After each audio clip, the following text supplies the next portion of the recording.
Russell Morris, not the singer, but the talented footballer, born in Melbourne, became a trailblazer for the game when he moved to Sydney and was picked up by the Hawthorn Football Club while playing for North Shore in the northern suburbs of Sydney. His family were keen for him to play for the Swans. Russell was also keen to play for the Swans, despite being a Richmond supporter growing up, but Sydney wasn't interested. The Hawks certainly were, and the rest is history. Played in the Premiership in 86. He played in grand final teams where they were beaten in 85 and 87. 93 games for the Hawks, and then went to St Kilda. He played some great footy, 66 games there, was involved in the club in a marketing role for many years, was a media commentator, and he's certainly been a man that's been involved in local football, given back to the game as well. And it's a great pleasure to have him. Welcome, Russell. Good to have you with us. Now that you say it that way, I've been around footy a long time. You certainly have. Yeah. Started in Melbourne playing at school, of course, with Campbell Grammar, and I played in the Eastern Suburban Churches League with the Canterbury Cobras. Well, they're now in the Yarra Junior Football League, which Gameface is involved in. Yeah, that's right. Matt Rowell's team? No, that's Canterbury. No, I was Canterbury North Born. It was, Right. it was a team, another team that I think they're playing in the amateurs. Oh, okay. Yeah, the Canterbury North Born Cobras. But there's a Canterbury Cobras. There is a Matt Rowell, because I umpired there. Okay. So I umpired for the Yarra Junior Footy League for about 5 or 6 years. You were involved with Q Comets, weren't you? I was the vice president for Hugh Comets. I was coach and runner. I've done everything in footy down at the Comets. I actually coached Andrew Gaff in an under-10 premiership in 2002. We beat Bourne. Did you think he'd make it even then? Oh yeah, he had an engine. He could run, just get the ball, give it to Gaff. And the best, I think, advice I might have given him was, as soon as you get it, take those first 5 metres away, break away from the pack, and then you got clean air. And he's a ripper kid too, Andrew Gaff. Never really kicked on after he missed out in the premiership team. Oh, it was a big surprise when what that bracer incident in the premiership year. He clipped bracer under the chin, broke his teeth, got deserved 10 weeks, of course, Yes, of course he did. and missed the premiership. And he sort of just struggled. Oh, His mind hasn't been right. It's been scrambled. maybe he's rattled. I don't know. Yes. I don't know. But a very, very good player. Now, you followed Richmond as a kid. Who'd you have on your double coat? Did you have a double coat? Royce Hart, Number 4. Number Yeah. 4. Everyone had number 4, didn't they? It was Royce, like Dusty. Royce was the champion, watching. So I saw the 72. My dad, I think my first grand final was 1970, which I can vaguely remember, which was Carlton Collingwood. It would be nice. I saw 71, of course, but I don't remember much. But I remember 72 when we lost. It was Richmond lost to Carlton. 50 goals. I cried. 28 goals, 9 to 22-18. I'll never forget the scores. I cried at the age of 10. Oh, we lost. And then 73, 74, of course. And then 80. So I saw 3 flags as a Richmond supporter. And then, how would you have gone playing in that era, 73, 74? With it would have been tough. Tough. Look, they all played in positions, of course. They kicked a position, but I think it was a bit like the old Carey era. Was I kick it to Royce? Royce Hart, played with the Bunnies. Look, totally different era. Tough. Didn't make a lot of money. They did it for the right reasons. I think did it for the jumper. Did it for for mateship. Might have got a bit of coin out of it. Not too sure. There were many millionaires out of the 70s. I doubt it very much. Maybe only Lindsay Fox. But it was totally different footy. Totally different. Your family, because your father got a job with Rupert Murdoch, moved up to Sydney, and you continued to play. How tough was it to find a club, though? I mean, it's a bit easier nowadays up there, but how tough was it to find a club? Well, interesting. The old man was always a Murdoch man. He was managing director of South End Press, which was a publishing company that did TV Week, The Australian, and the Truth newspaper. And I was heavily involved as a child at the Kazali Awards. Right. So I used to go and watch all the footballers. I used to run around and do it down at Olympic Park, remember? Yeah. And then he moved to Sydney with Murdoch, and because they bought the Channel 10 network. And I finished school. I finished year 12 and got on a train and went straight to Sydney. And I was wandering around a shopping centre. Did you think of staying in Melbourne? I really couldn't. I was 16 years old. Yeah. This is 1979. I had no idea what to do. Yeah. So I just thought it'll be a new adventure. And that year, I'd been in a squad, a Hawthorn squad, and it was called the IS squad, which is now called the Peter Crimmins squad. Yeah. And I was in a squad. It was a 10-week squad where they invited, I think, 30 guys from the Hawthorn zones, 14, 15, 16-year-olds, to come down and just do one night a week training. Ray Wilson put it together. He was the coach. And Peter Knights was with Puma at the time. And Knights, he bought all the footy boots, socks. So we had all the Puma gear. and we got dressed up in footy gear. They had Hawthorn jumper, shorts, socks. It was the greatest day of my life to be able to, and I had number 24. And I wasn't a Hawthorn supporter at the time, but Peter Knights was just a legend, right? So I ran around the whole thing. And the nicest bloke. A lovely guy. Yeah. Ripper, great footballer. Most unlucky player not to win a Brownlow. Now, Rodney described him as an underrated superstar. oh yeah, just a gun. But that squad had a 14-year-old kid from Frankston, a 15-year-old kid from Melbourne Grammar. Well, we know Dermot's a 14-year-old kid. Chris Langford. Chris Langford, yes. And myself. So the three of us out of that one squad ended up Playing premiership team. So I went then moved to Sydney, and I was wandering around the local shopping centre, and there was a guy sitting in a booth. You know how those little pop-ups? Yes. And this guy sitting in this booth, and it had this sort of sign at the top that said St Ives Football Club, St Ives Australian Rules Football Club. And he's sitting there on his own with a booklet like this. No one's talking to him. And I wander across and think, well, I don't know anyone. And I thought, what's all this about? This is Australian Rules Football Club, is it? And he goes, yeah, it's St Ives. I said, what is it? He said, oh, we play in the City Footy League. It's a second division team. We play up at the showgrounds. So where's the showgrounds? Oh, it's 5 minutes up Mona Vale Road, right, up from St Ives. So I said, oh, I'd love to be part of this. This is a footy team. So I signed up on the spot. Okay, went back to mum and dad. Oh, I've joined a football club. What is it? St Ives. So I went to training, and the team's made up of a lot of expat, sort of country Victoria, Albury, Riverina. So they could all play. They could all play. Yeah. And they were living and working in Sydney, and they were tough farm boys, right?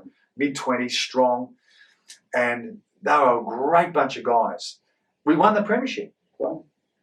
And then North Shore was in the first division, and they saw me. And John Batura had been up in Sydney coaching North Shore. Ironically, Richmond too. Yeah. And so they came and said, do you want to come and play with North Shore? So I said, yeah, great. I want to progress my footy career. The Swans were floating around at the time, you know, the transition between South Melbourne moving to Sydney. I think Greg Miller had been posted as a full-time recruiting guy in Sydney at the time. And my old man, being involved in sport and media at Channel 10, I think reached out to the Swans and said, oh, look, my son is playing around. You want to come and have a look at him? I think they might have come down and heard nothing. I don't think they really had their act together at the time. I'm not too sure. But because I'd been in this Hawthorn squad in 79, I was still on their books. Right. Because I lived in Northbourne, which is the Hawthorn zone. I think the rule was if you move into state, you stay in their zone books for 3 years. Right. So I played up there. I went to college up at Coorongard College, did my accounting degree. Boring. Played local footy, which was fun. Did you use your accounting degree? Oh, basically. A little bit in sales and marketing. Yeah, basically, yeah. But any advice for young kids, get into sales. We'll get there shortly. I'll get there shortly. And then I decided, well, you know, Hawthorn knocked on my door. I got chosen to play for. Sorry, I'm going a bit too far. No, that's all right. Well, when I was playing with North Shore, we had state games, right? And New South Wales had a team, and we played Queensland in just a local state match, right? And the Sydney Football League had a lot of expat Victorians playing footy.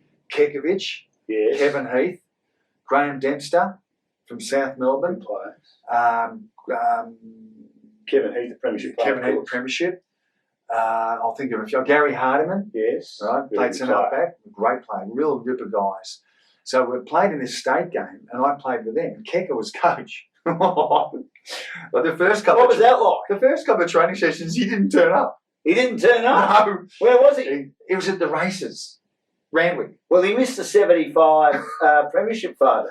Yeah, but he was shacked up at the Hilton Hotel. Correct, You know, that's a different story. Different story. But Sam was at the races. And I later on, when I met him further on down the track, I said, mate, I remember the day you never turned up to training. He said, why? I was coaching by correspondence. Did he have the big words in those days? Oh, yeah. Talking but rubbish? It was all rubbish, wasn't it? Black eyes. Yes. And that deep voice and just power. So he played. He was captain coach. Right. And he played full forward for New South Wales. He could have been at the end there. And Cowboy, we played ACT as well. Cowboy was a legend up there for a while. Cowboy played full forward for ACT. We played them and we played Queensland. Cowboy kicked 12, I think, because he was jumping on everyone's head. We're talking Kevin Cowboy, Kevin Neal, Cowboy of course, Neal. a legend at St Kilda. Fantastic guy. And there was a guy for Dale Woodall, played for Collingwood. He did He too. played a handful of games He at did. Collingwood. He kicked 13. Right. We got smashed. Yes. So Jeansy came and watched the game against Queensland. And I think it was 28 goals to 5 or something ridiculous. You know? Where were you playing? I played half forward. I think I kicked 2. Yeah. And Jeansy was there and came up and said, "Oh, hello, laddie. Hello. You're spending a lot of time on the ground, I tell you. We need to keep you on your feet." Right. But you did okay, laddie. That's all I'm saying. You did okay. Yes. So I'm sitting there going, oh. And then later in the year, come before June 30, 82, I was at North Shore, and Michael Byrne, the ruckman at Hawthorn, his father was the president of North Shore. Right. And there was a connection there. So I got a phone call from Mick Byrne from Melbourne saying, "Oh, I think the club's keen to get you to come down. Would you love to come and train with Hawthorn?" "Oh, would I?" Because they heard that I was umming and ahhing. I wanted to stay in Sydney and maybe try and play with the Swans. So Mick Byrne called me, and then Yabby called me, and you do the paperwork. I think it was a Form 4, I think it was at the time. And your dad was okay with that? Yeah. Oh, look, he was loving it. The fact that your son's going to get picked up by an AFL team, that's the ultimate, right? Cool. So I decided, I signed off. So I got the letter, and congratulations, it was typed. It wasn't Microsoft.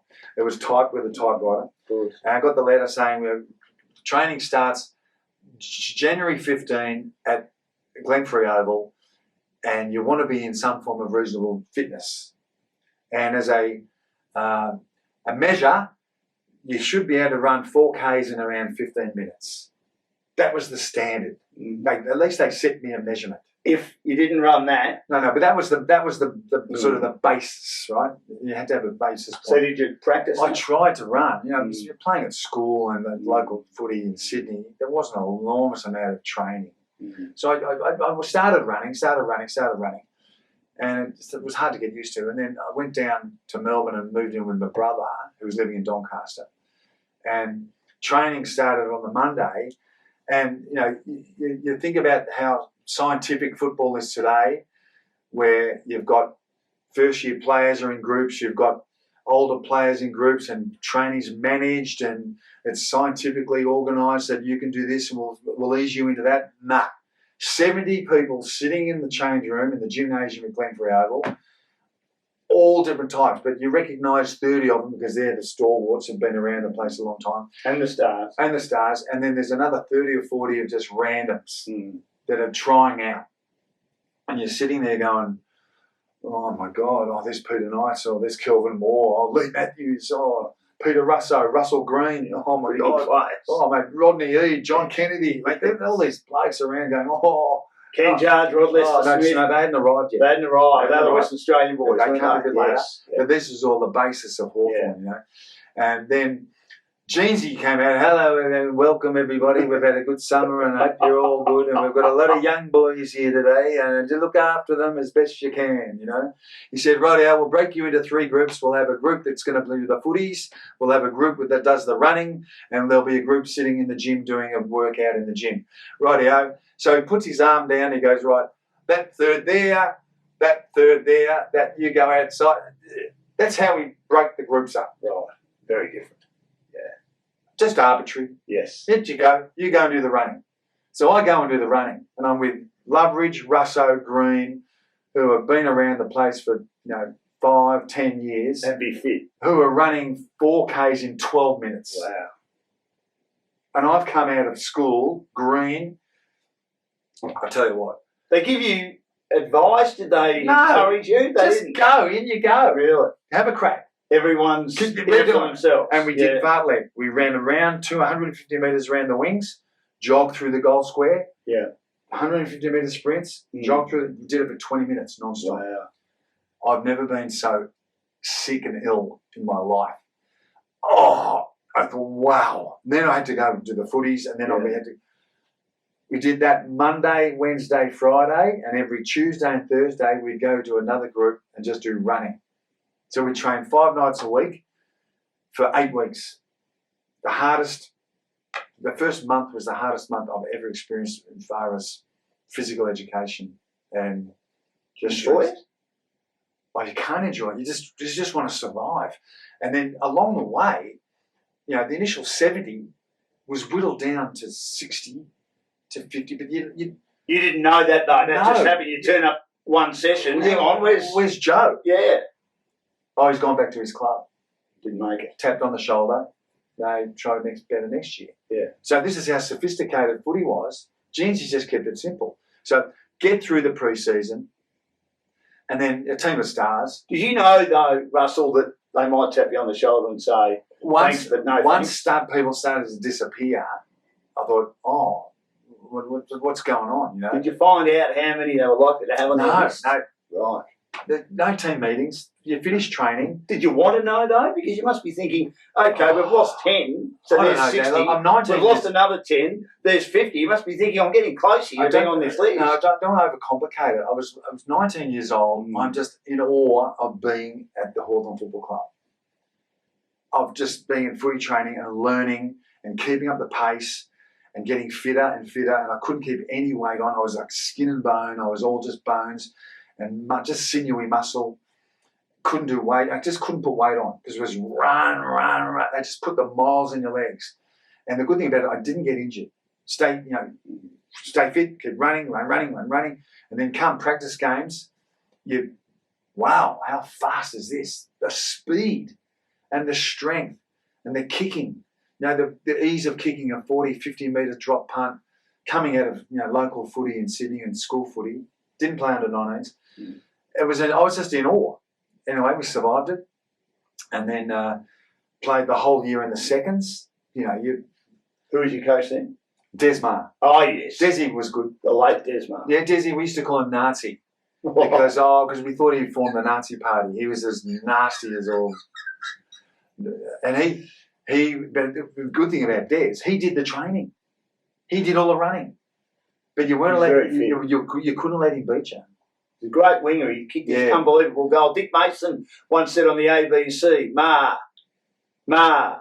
still Ma, and he kicked the goal after a 45-metre run. Grandma. It would have been a tumble punt. Yeah, probably would. Terrible kick. But an excellent runner on that wing, yes. Yeah, died of a heart attack, poor Dizzy. He did, yes. Played in the Premiership, of course. Yeah.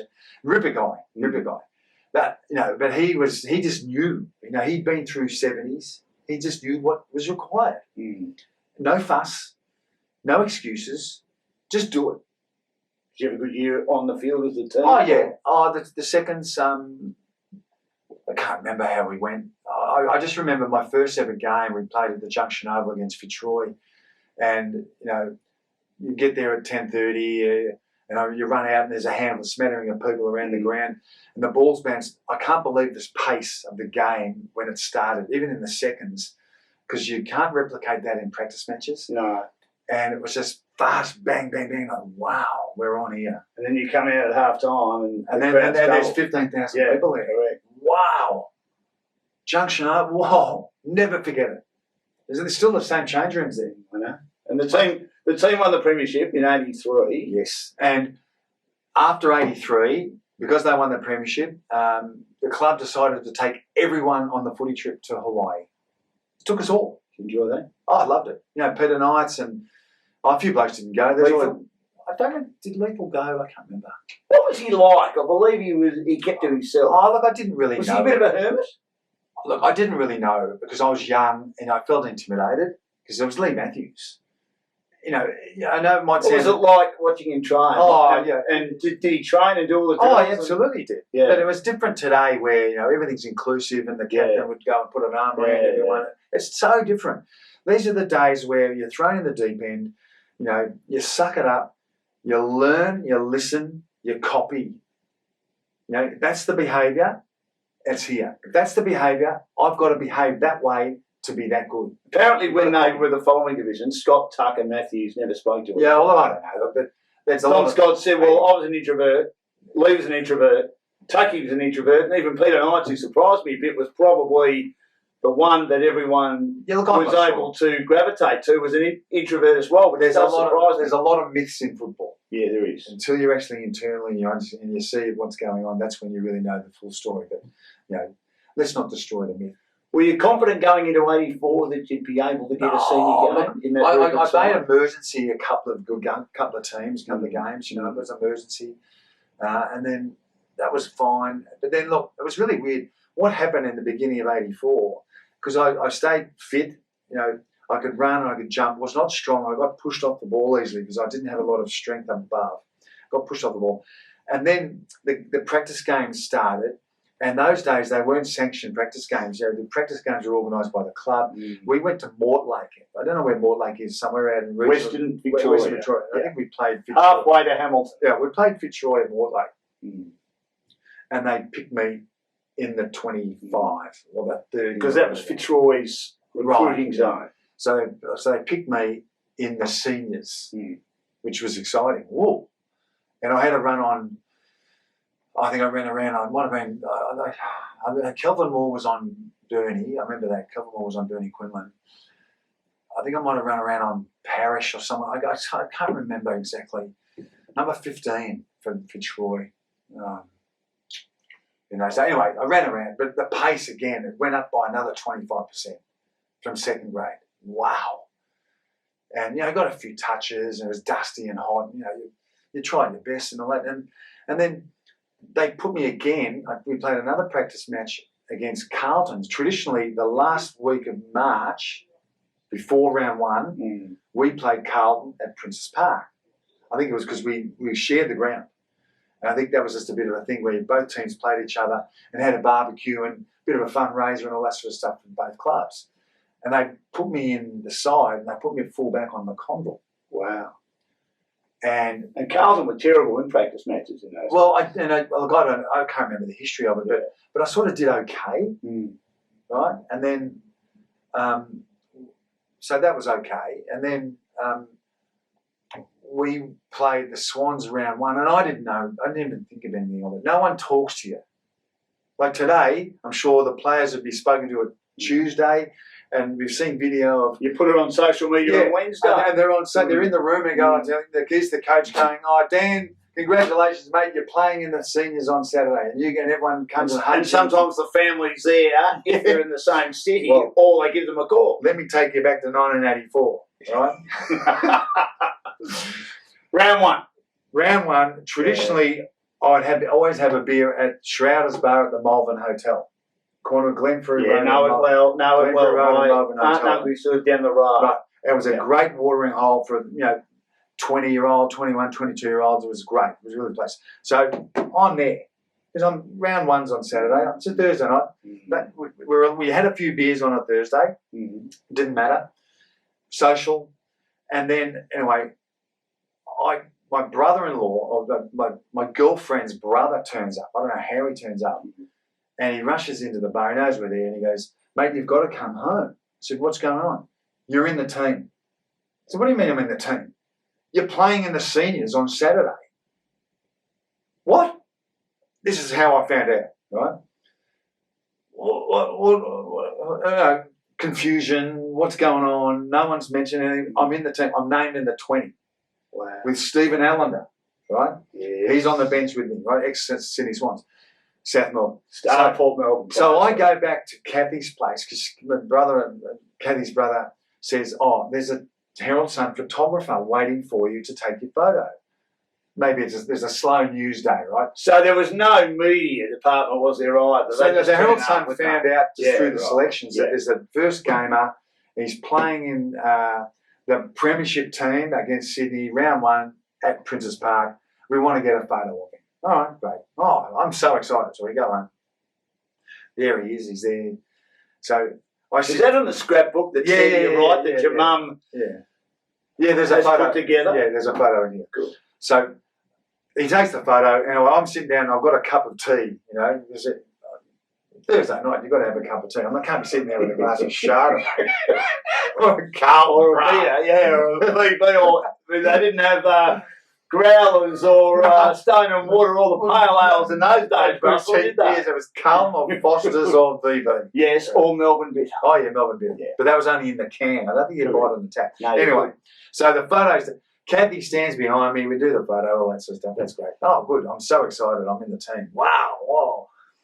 What time have I got to be there? I can't remember all the stuff. Anyway, the next day, the paper comes out. I'm thinking, oh, I wonder where I am. Page, 75, 8 deep into the back. Nah. The paper's thrown on the table. It's a slow news day. I'm on the front page. What? How'd you feel about that? Oh, I think that's when my ego started. I didn't know you had an ego. Oh, no, not at all. No, I was a shocker. Anyway, front page. Oh, God. All right. Did you already have the nickname Fly? No, I didn't have that. No. So anyway, the story continues to the next day. I'm living with Chris Langford in Brunswick, right? I had two totally different characters, I would have thought. Although he's Melbourne Grammar and I'm Camberwell Grammar, right? So because we're the grammar school... Was he with Eleanor then? Not yet, no. Not yet. Well, I know her family very well. They lived in Ivanhoe. Yeah, that's exactly right. Yeah. So the grammar boys, we're living together. Anyway, what I didn't know is the night before, the Friday night, Jeansy would ring certain players in the team if they were number one first game, or if he had a job for them, or if they were playing in a different position than it was named. Because remember those days, boys and girls, the teams that were named in the paper were actually where you played. Correct. Named on the bench, I started on the bench. Unless there was some strategy behind the scenes. No strategy. So the phone rings at home, but Chris and I, we're out getting takeaway at Lygon Street. You have your pasta. So there's no mobile phones, remember? Landline. So no one answered the phone. We didn't know it was ringing. Yeah. So anyway, got to the game the next morning at whatever time, 12 o'clock. Where were you playing? Princess Park? Princess Park. Yeah. And I'm excited, got my bag, the boots and all that. And all the players, oh, congratulations, all that. Anyway, Yabby walked up to me and he goes,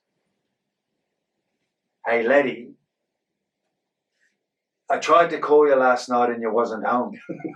You wasn't. You wasn't home. You weren't home. Not speaking the right English. This is Yabby. I tried to call you last night and you wasn't home. I'm telling you now. If you want to be sipping your Chardonnays and your champagne, and you want to be a social butterfly, you can go and play somewhere else. That's where the nickname came. That's where he started it. So when I was... You just tell him, I went out to get some takeaway pasta. Oh, mate, it's the coach. I was out getting some food. I didn't know you were going to call. Sorry. Anyway, a few of the players go, don't worry about it. He's getting your winding up. Anyway, so then I started on the bench and I came on. I played on Max Cruz. My first kick was a left foot around the corner in front of the Johnny Elliott stand. I remember my first kick. And my first mark I took, Terry Wallace, in typical player style, ran behind me, took the mark from a kick out, handball, Plough run around the back, handball around the back, Plough drives it into full forward. Outstanding play. So I never forget that, right? But then we went to training on Monday and Tuesday. Mondays was just running groups. Tuesday we'd have our full training session. And Yabby would start yelling at, I'd be chasing the ball. He'd go, come on, social butterfly, run. Come on, run. And I'm thinking, who's he talking to?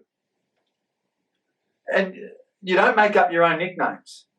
You don't make up your own nicknames. You get given nicknames. Come on, social butterfly, get up. Come on, come on, social butterfly.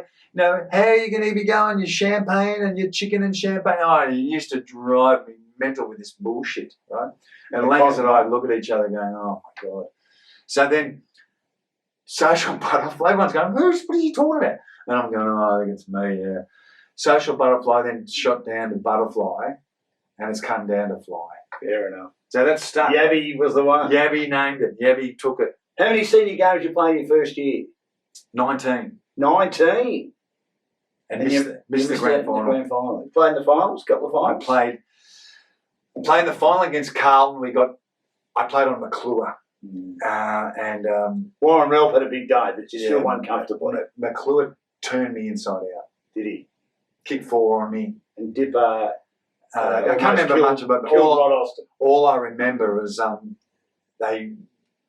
dropped me for Polking. They put Polkinghorn in because they wanted to tag her. But he still didn't play in the grand final either. No, so I missed. Right. And Langford missed. Yeah, now he was very upset about that. I believe that he drove his car down to the peninsula. That's a different story. Yeah, well, he was just really disappointed that he missed out. But I played 19 games. And how'd you feel to miss out? It's unknown. You don't know what it's like to be involved in a grand final, and I've never been in one. And I thought, you're disappointed, but what do? You just got to deal with it and hope for the best for the team because great side. Do you deserve it or not? I don't know. I had a good year. I won the Herald Sun first year player, which was now the Norwich Rising Star. I picked up $1,000 from the Herald Sun. Or was that drinking money for the triple? Oh, I don't know. I didn't drink. Right. I didn't drink much at all. I was so dedicated. My footy was everything. Didn't drink much at all. So you were determined after you missed out on playing in the grand final that wouldn't happen again in '85. Yeah, I think more. Look, you're right. And then '85. A pretty good side again. Yeah. Like Dermot has always said, Dermot Brereton, that was the least talented, and gee, a lot of other clubs would love to have had the talent you had in that team, least talented of the 7 teams that made those grand finals. Look, I haven't really studied the team. I don't know exactly. I can't remember who was in it. Because Robert Handley was the ruck rover. We played in 7 in a row. Yeah, you did. So I've never really gone to each team and looked at it and gone, oh, that's better, that's rated. Well, Langford was your ruckman, so you didn't have a ruckman. There was no Payton, there was no Byrne. Gilligan McCarthy, I think, played as a forward. Jason Dunstall came in. Dunstall came in '86. No, he played in '85. Did he play? Rick Kennedy stomped on his head in the preliminary final. The Bulldogs got thrashed by Hawthorn in the qualifying final. Yes. And then after beating North, they got another crack at you because Essendon had your measure. Yeah, we played the Swans in '80 when I was '86. Yeah, and then Essendon had your measure, beat you comfortably. And in a pretty tight game out at Waverley, Lee Matthews, who was near the end, had been well beat by Brad Hardy. But Brad Hardy, and look, Brad has to admit he was a bit loose and loud. Lee to kick the 2 goals to still show that was his Waverley, was it? Yeah, Waverley, to get you over the line. But Dermot always felt it was going to be a real battle. So you get to the '85 grand final, and I don't think anyone thought, and you didn't really have a lot of key defenders. David O'Halloran played 1 game that year and he came in on the bench. Right. Yeah. Chris Mew was your full-back. Rod Lester-Smith was your centre half-back and probably lacked a bit of height. And you were on the half-back flank. O'Halloran's last 2 games of his career were grand finals. Correct. Yeah. 84 and 85 grand. He didn't play 1 senior game. They brought him into play on Salmon. That's right, 85. Because you were lacking a bit of height. Yeah. You didn't have Byrne, as I said, didn't have Byrne or Payton, and you needed Langford to play in the ruck. That's right. And that was the issue. You dropped Rodney Eade, he didn't play either. He played in that grand final. Peter Knights played in the grand final. And Buckenara. Played in the seconds, they won by 8 goals. Correct, who was coming back from injury. Yeah, that's right. So there was Buckenara took a hanger in the seconds premiership. Correct, there were some good players. I think he did 8. Yeah, good players that missed out. Maybe they should have played. But Jeansy always said, we could have started at 9 o'clock in the morning and we still would have got belted by Essendon. Essendon with a far better side. What was his philosophy going into that grand final? Because there was a big blue, wasn't there, Russell? Yeah, there was a big blue. It was very much look after your mates, because he and Sheeds didn't get on all that well. And Essendon, that's putting it mild. For those particular people that love their history, would realise that the 15-metre penalty, I think, was changed to a 50 based on the pleading of opposition coaches to Sheedy. Sheedy would get his players to jump into the back of the opposition when they took a mark, and he was prepared to forego 15 metres so his defenders could pick up forwards. Right? So it was a really good strategy. Sheedy was a very, very clever coach. So Abby just basically decided, well, if we're going to do it to them, we're going to jump into their backs. You're going to give them back some of their medicine. But they were a stronger and bigger side anyway. But that's where it all started. And then Mick McCarthy jumped into someone's back, and then everyone ran in. The fight started. Dermot ran in, Lee Matthews ran in. And I remember standing there going, oh, my God, I've got to go in. I'm a lover, not a fighter, but you've got to go in. And I remember Pete Russo grabbed Mark Harvey, young Mark Harvey, blonde Mark Harvey, who I think was wearing a 38 number at the time. He was. And Pete Russo's grabbed Harvey around this, and Harvey's facing me. And I've hit halves with a fist. I think it was like hitting with a wet lettuce leaf. I've hit Harvey, but it was enough to rile him. Really? Yeah, and then Paul Salmon saw it, and he came running in from full forward. He's more a lover than a fighter. And he shaped, yeah, but Salmon's 6'10". I know that. And he shaped up to me, so we're standing like this, and Salmon's like this, and we're about to start throwing punches. And David O'Halloran came running in, and he jumped straight into the back of Salmon. And Salmon has landed on top of me, and we smashed onto the ground like this. So I'm on the ground and just trying to push Salmon off. He was still coming back from his knee. Yeah. So, and I'm crawling out of this rubble of people just trying to get some air, because you don't know where everyone's coming from. And I'm about to get up. I'm on the boundary line, and all of a sudden I just feel smash. Harvey's found me, and I'm on my hands and knees, and he's just come in and give me a nice old round arm, hit me straight in the side of the jaw, pushed me all bang sideways, and all I remember was the person in the front row of the grandstand, right on the grass. All he said was, "Oh, what a great punch!" That's all I can remember.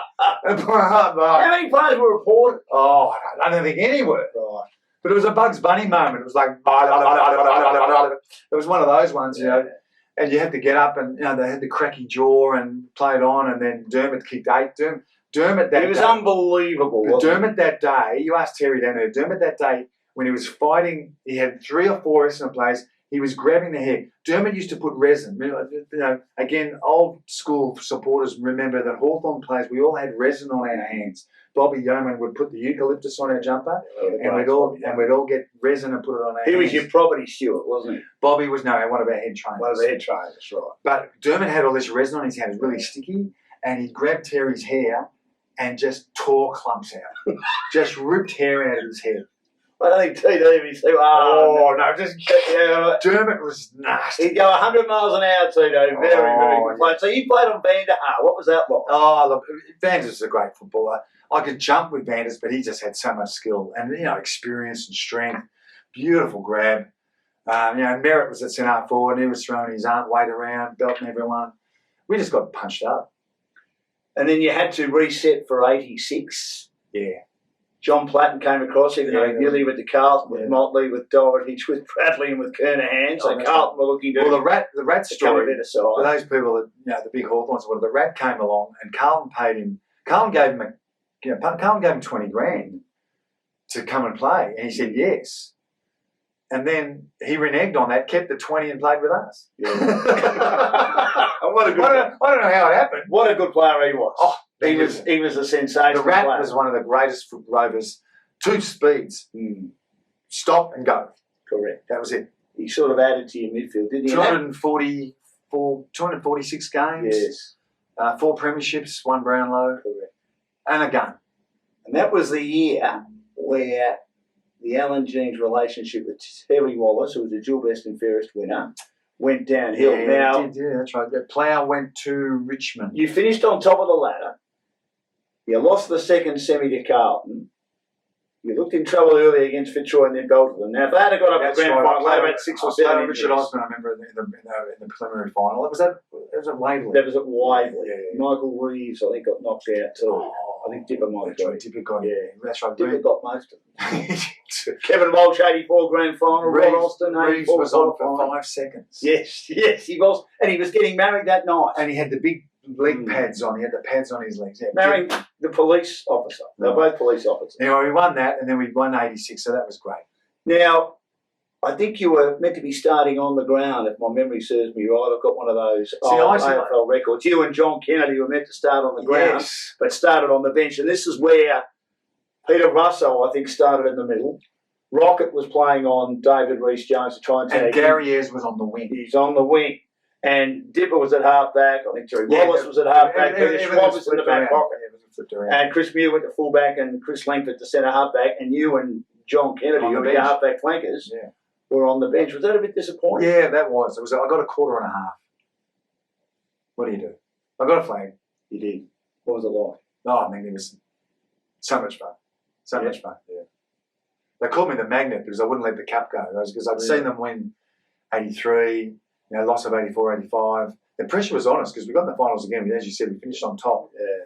We had to. We couldn't lose 3 in a row. That would have been a disaster. Was it everything you thought it would be? More. Yeah? Oh, yeah. One thing you never, able to experience is when I first ran out in '85, down the race, we were in the Richmond rooms, the old Richmond rooms, and it was still all the black and yellow all around the rooms. Yeah. We tried to cover it up, but it was still all there.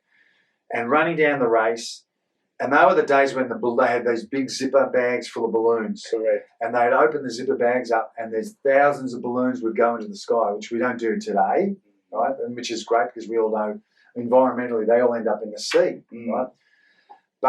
And that was the old Southern Stand. I just never forget the crowd noise because the Southern Stand was the old rickety green seats. Remember that there was only 2 levels, and the sound would just bounce straight back into the ground. It was just deafening. Running the opening lap, never forget the opening lap. Running the warm up lap, and it never changed. So that was '86 to '87. Dermot reckons this was your most talented side. Ray Jenke had come in. Paul Abbott, who played in '86, was there. Darren Pritchard came into the side. It was a pretty good team. Peter Curran, who played in '84, '86 and '87, was in that side. Jason didn't play, though. He was injured. And Paul Deere was in the team in the forward pocket. But you lost to Carlton in the second. Still didn't play '87. No, he didn't. You lost to Carlton in the second I semi. remember that. And then in the prelim, Melbourne kicked with the wind for 3 quarters. Take us back to that game. That was an incredible game. Chris Mew got ironed out fair and square by Rodney Gritter, early days, but they had your measure and should have beaten you, really. Yeah, I'll never forget that because the wind shifted. Yeah, and I remember playing on Straubs O'Dwyer in the last quarter. Wow, and I kicked a goal in the last quarter. But Melbourne had opportunities. I mean, Tony Campbell missed one. Eichhold missed one. So everything was just like the pressure. And I'll never forget that last, minute, I think it was, maybe a minute and a half, or maybe it might have only been 40 seconds. But Langford kicks out. Schwab takes a mark. Yeah. He just had to get on with it. But Schwab was in like 3 deep. Yes. Boom, took a mark and the ball, and then who did he handball it to? Was he handball it to Reid or Kennedy or someone like that? Bang, straight on, Buckenara mark, and then all lining up, and then in the corner of the Jimmy Steins runs through. David Howlett was the umpire. Howlett's called the. Did you guys see it? No, I didn't. I was in the goal square with Dermot and Pete Curran. I remember that. Did Dermot see it? Did Peter Curran see it? No. We were just sitting in the goal square and then thinking, what's going on? 15-minute penalty. But did any of you say, he'll kick that now? No, it all goes so quickly. Yeah. Because the siren's gone, the crowd's screaming. Did the siren go? Not too short. And then all of a sudden, the ball goes straight through, and then in we go. I'll never forget that. And then the grand final was hot. If you had won the second semi, you might have been better prepared. The only day Tucky didn't wear long sleeves. Yeah, and another problem is I jarred my medial ligament in that preliminary final and I hurt my knee. And my biggest regret was I didn't declare it properly. I should have said I'm not ready. I should have got a proper fitness test during the week, and I didn't. And then I played, and it broke down in the first 2 minutes of the game, and it was like wobbly like this. It was worse. Couldn't play. You play. Biggest regret. Should not have played. Yeah. But I mean, you want to play, don't you? I know, but they were the days where I suppose nowadays you wouldn't. Yeah, I was selfish. Yeah. Absolutely selfish. We're all selfish as footballers. Yeah, or sports people. Anyway, move on in the media. I regret the '87. Can I also ask you, '87, you got ironed out unfairly by Jimmy. His career was over. He made the wrong move to go from Footscray to Sydney, and then that didn't work for him in Sydney, and then he went to Brisbane when they'd become the Brisbane Bears in their first year, and it was a very cruel blow. It looked like he killed you. Yeah. You missed 1 week, Russell. Yeah. For those people that don't remember, just Google Jim Edmund knockout Carrara 1987 versus Hawthorn. I got the ball. It was early in the first quarter, and I remember the ball came out, and I dodged it. Maybe a guy called Michael O'Keefe, I think his name was, dodged him, but I didn't see Jimmy coming, and Jimmy came through, and fair square just hit me fair square right in the side of the head, bang, and I spun around, and I was out. You'll see the video, out unconscious, and maybe we put some of the YouTube stuff in the show tonight. But spun out of conscious, down on the ground, and then had the shake. You did too. I had the convulsions. Yes, you did too. I remember that now. one. You know, and all that coming out of the mouth and all that. Did Jimmy say anything? No, I mean, I don't know. I was asleep. Well, did the guys ask you, tell you later if he said anything? No. I remember Dipper running in of and course picking up the ball because he wanted the free kick. Yeah. I thought Dipper might have gone into remonstrate. No, you watch it, the crowd, they all run in, but I'm lying on the ground, and Barry Gavin, our physio, and I think Peter Wilson might have come out, or Kenny Goddard, or one of the trainers, and then I'm in big trouble. I'm convulsing. I'm on the stretcher, and I'm vomiting all over Barry Gavin's Rolex watch. Right. He tells me later. So we carried in. They should have got a shovel and just buried me then and there, mate. Russell. So I go into the change rooms, and then I remember lying down, and my eyes woke up, and I remember John Lawrence, who was our chief executive at the time. He was a ripper, big Johnny. He was there, just looking at me, and I looked at him and said, "Oh, John, can you call my girlfriend Kathy to tell her I'm all right?" And I rattled off the phone number. Wow. And it was like 489 blah, blah, blah, blah. Oh, okay. And then I went back out again. And then you went back out and played? No. So I went. Oh, right. I went unconscious. So unconscious. I went out again. And then they put me in the back of the ambulance, and I remember asking the driver if he'd put the siren on, just to make it really important. Social battle. Mate, can you put the siren on? And we drove to Southport Hospital, and they put me in a wheelchair. And this is 1987, right? They didn't have all the technology and the scanning and all that sort of stuff. So they put me in a wheelchair. They gave me a Panadol. They just monitored me. Do I have a headache? Am I vomiting? There wasn't a lot of that going on. And they were wheeling me around. And the game was on television. Dunstall's kicked 13. I think we kicked 33 goals to. I'm filthy because I could have kicked 6 or 7, maybe. Who knows, right? Because you played half forward, I think, in the 87 grand final. I played 87, I moved to half forward. Curran, Brereton, Morris was the half forward line. I had a really good year in 87. Yeah.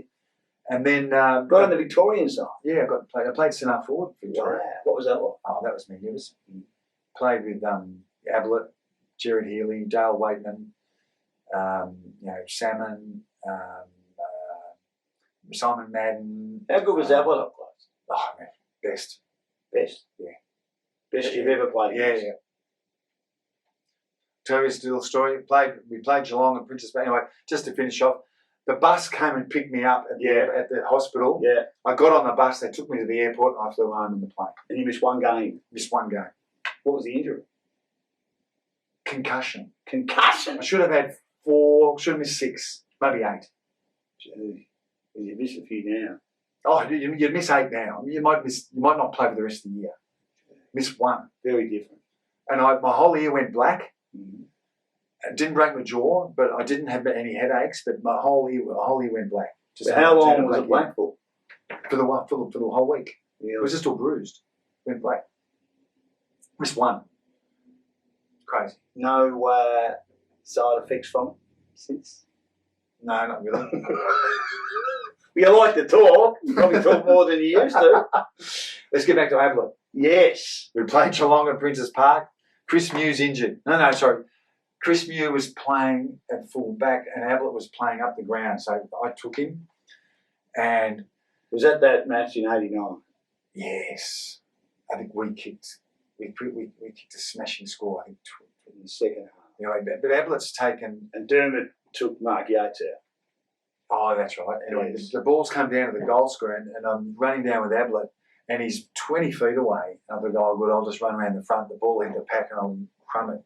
Ablett's jumped on top of the pack, taken the mark. And the rule is, as a defender, you always fly with your opponent. Yeah. If he goes, you go. I didn't go. Took the mark, kicked the goal. Oh, God, now I see Georgie Stone, the runner, comes out. Oh, no, he's just flying. You got to go with him.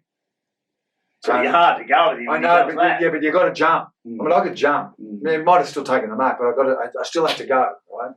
And then we're out in front of the old John Elliott stand on the wing. The ball's come down, so I'm playing in front of him now. I'm not going to play from behind because he's too powerful. Got in front of him. The ball's come up. It's hovered. So I'm standing there waiting. Bang! Up he comes. I hear the crowd roar. He's standing on my head, takes the hanger, jumps onto the ground, 1 bounce, 2 bounces, puts it through from 50. Because I think they were about 8 or 9 goals up at half time. Gavin Exel had the best game of footy he's ever had in his life. So they're up. So the runner comes out, fly, Mewey, you're on our swap. That's the only time I ever played on him. Now, Chris Mew, underrated, but Yabby loved him. Oh, he's a great footballer. True or false? He was the first name that he put on the magnets. He was rated. He was rated by Hawthorn, but maybe underrated because he was never the guy looking for publicity. No. You wouldn't see him being interviewed. He'd deny all that. Didn't want media. No attention. Never went to World of Sport. Never did anything.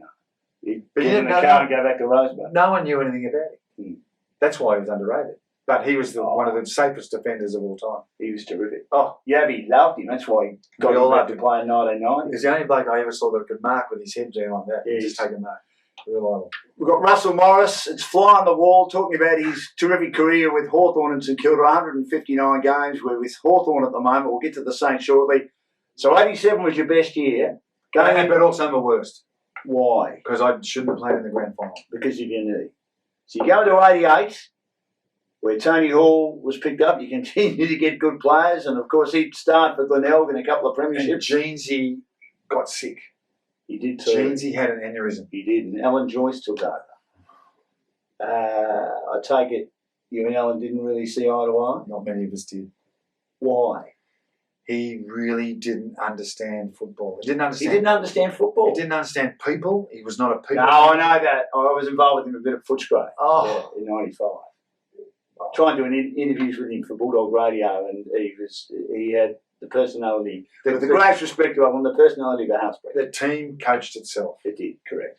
Yeah. So I missed out, played half a dozen games. He liked Andrew Gowers. It was an old schoolmate of mine who came in. I know he liked Scott McGuinness, who probably replaced you, didn't he? Yeah, probably did, Yeah. That's right. That was tough. That was really tough. And then in 89... when Jeansy came back... I had... the bicentennial fun run came to Hawthorn and said, we'd love Hawthorn to put a team in and run... Before the season. Yeah, this is this was maybe October or November. Before the season, when was it? Anyway, run 100 Ks down to Geelong and then run 100 Ks back as a team of 10, so you run 10 Ks each. So stupidly, we all said yes, and I went in it.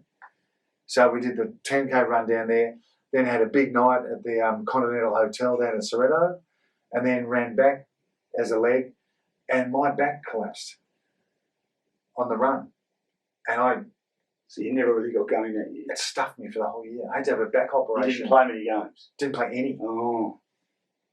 A back operation in May 89. And then 1990, which was Jeansy's last year, you've come back. They had a tough year, the Hawks, but they still made the finals. Yeah, got beaten by Melbourne in the first final. Correct. And I, again, played a handful of games, and I'd made the decision... Hawthorn's not for me. Then I've been pigeonholed. We've got other players to take your position, whatever. A lot of players go through it. So it was Ray Jenke who played 91, and there was Scott McGuinness still on the side, wasn't it? And I decided, well, I'm going to go look elsewhere. And then I got a phone call in October, and Joyce was coach. Brian Coleman was chairman of selectors, and Georgie Stone was the runner. And they called me in, sat me in the room, and they got me first. They said, your services are no longer required. But I was... Did Alan say why? Oh, it doesn't... No. He had no idea how to deal with people. Mate, no idea. I've never met a more... Why do they continue with him? Weird guy to coach a football team with no communication skills whatsoever, and he won 2 premierships. Well, the players moved him on in 93. Correct. They'd had enough because they knew that the players he wasn't getting the most out of a team that could have done a bit better. It was extraordinary. It will go down in history as a dual premiership coach. Yes. And then Footscray got him to replace Terry Wheeler, which I don't quite understand, but they had a reasonable year in 94 under him. It made the finals again in 95, but again, his communication skills just left a lot to be desired. Like you'd be playing one week and then you might get dropped, and the courtesy of telling you why you were dropped Never came about. No. Well, Tippy used to say, was it Tony Farrugia, who was the footy manager? He'd go in and have a chat and sit on his desk forever. Yeah. He'd go in and try and sit on Joyce's desk. What do you need, Rob? So it wasn't like there was never any small talk. No. I'm sure you could do. Anyway, let's move on. Now, Yabby was your best coach? Oh, yeah. He was great. Why was he so good? He's a people manager. He understood how to get the best out of people. That was the most important. Good coaches today, you look at Clarkson and Hardwick, they have now worked out how you get the best out of the players. Mick Malthouse was the same. Get the best out of your players you've got, because everyone's got different skill levels. And if you can maximise the output from every person, well, then you've got something going for you. And Yabby had that ability, same with some of the successful coaches today, getting the best out of the players. So you went to St Kilda. How did that work out? Well, I got a phone call from Kevin Bartlett at Richmond to say, look, we want you to come and play for the Tigers. And he knew that I was a Richmond supporter, and he came and sat down in my house with their recruiting guy. And they were at a time when... They were a mess then. Yeah, they were a mess. It was 91. Claude Gooding had just retired. They had Knights, Tony Free, all these young kids coming through. But they didn't really, and I'm 29, coming on 30, thinking, well, I don't really want to go to a young side because I won't be around to see their success. You still felt you had a few years left? Yeah, I felt like I had 2 or 3 years to go, And we were still working, of course. I was working full-time with Triple M Radio. Yes. So I was selling radio for Triple M. And then Ken Sheldon, Bomber, ex-Carlton, Premiership player, Triple Premiership player at Carlton. He was coaching St Kilda, and Peter Hudson was the football manager. And they heard that I was available, and they got a phone call, because you have a look at the St Kilda team at 90, 91, you've got Frawley at fullback. They had David Grant on the halfback flank, but not a centre halfback. So there was a hole there. Yeah, an outstanding year in 91. Yeah, and they had Harvey in the centre. They had Stewie Lowe centre forward, and they had Plugger at full forward. Yeah, they had the remnants of a pretty and then good they had side. Cuz on the wing. Yes. And they had Gilbert McAdam on a half forward flank. They had Russell Jeffries on a half-back flank. Yeah, he could play. They had Nathan Burke in the back pocket at the time, but also Rover. Yeah. They had Paul Harding had come across From Hawthorn as in the ruck. Frankie Coghlan was a serviceable player. Mickey Dwyer, Danny Craven, Brett Bowie. There was a side there. When you looked at it, you go, wow. I think even Dean Gregg might have been Oh, there. Greggy was a bit later, yeah. Yes. You think, wow. And I could slot in a centre half back. So it's the best decision I made, And great club, great kid, great blokes, but it was a different atmosphere. It was like, How different was it to Hawthorn? you come out of Hawthorn, and when you go to Hawthorn, it's hard to describe it, but it's like everyone just had a winning feeling. You walked around like you were a winner. The club, the officials, it's just the club. It was a winning culture. It's hard to describe it, but you just felt it. But when you go to St Kilda, it was like, we're a struggling club. We've got history of not paying our Did they wear that as a badge of honour a bit? No, I don't. The players didn't, but they didn't understand how to go about it. A perfect example is this, right? We go to training, and we had the property steward was a guy called Cliff Pryor, and after training, I'd say, "Oh, Cliffy, I want to go and have a few shots of golf." No, I've got to get all the footies, and we've got to take them back. We've got to lock up. We've all got to go home. But I'm here. I want to practice my goal kicking. No. So there was this mentality. It was like they didn't understand that to get better, you got to work harder and put extra time and effort. And he was more worried about losing the footies because they might have been kicked over the net and they might have been lost, and then he'd be worrying about his stock levels.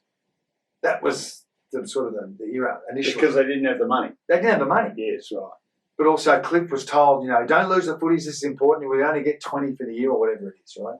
But then over the time, we started to win. Plugger missed the first 6 games. Yeah, he did. Because He kicked over 100. He hurt his back. I've got a story about this, right? Yeah. He kicked. I think he hurt his back in the. We played in the pre-season, the night series, and he hurt his back against West Coast. I think we played at Waverley. That's when we were still playing pre-season night games, Yes. right? Anyway, he missed the first 6, came back in round 7, and Adelaide had arrived. And Adelaide, they'd knocked off Hawthorn in round 1, and the Germans was doing their bit, you know. Adelaide Crows were like, they're all flying over in Adelaide. Look how good we are. Hottest team in the world. Correct. And they came to Moorabbin, and there was 33,000 packed into Moorabbin. To see Plugger back. That's right, Plugger's first game back, and Winmar's first game back as well. Cuz had been injured. So the balls bounced, and Harding to Harvey, boop, boop, step, chip, Lockett, back. Right? Rowan's rode in. Wickham rode in. Goal in the first 15 seconds. Oh, well, we're on here. And, and the game was on, and we just rolled, and everything clicked. Lockett had 9 by half time. That's right. And he was playing on Danny Hughes. You know, Danny Hughes was the state fullback. He was. So he The player of Melbourne, Danny Hughes. towed up Danny Hughes. He had 9 at half time. And I remember just before half time, he'd taken a mark down at the South Road end, and he'd shoved the ball in Hughes' face. It's like, yeah, have a look at this, you know.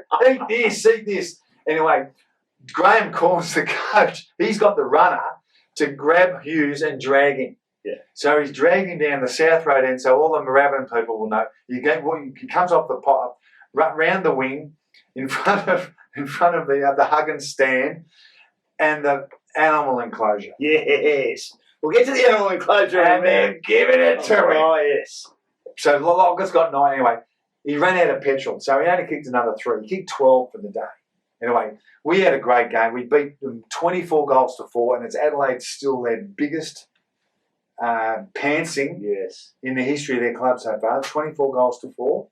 Round 7, 1991. Anyway, that year, Plugger kicked 127 in 17 games. It's an amazing performance. At an average of 7.86, I think it was. Yeah, it's amazing. Yeah. Kicking nearly 8 goals a game. And Sheedy worked him out. Round 10 it might have been.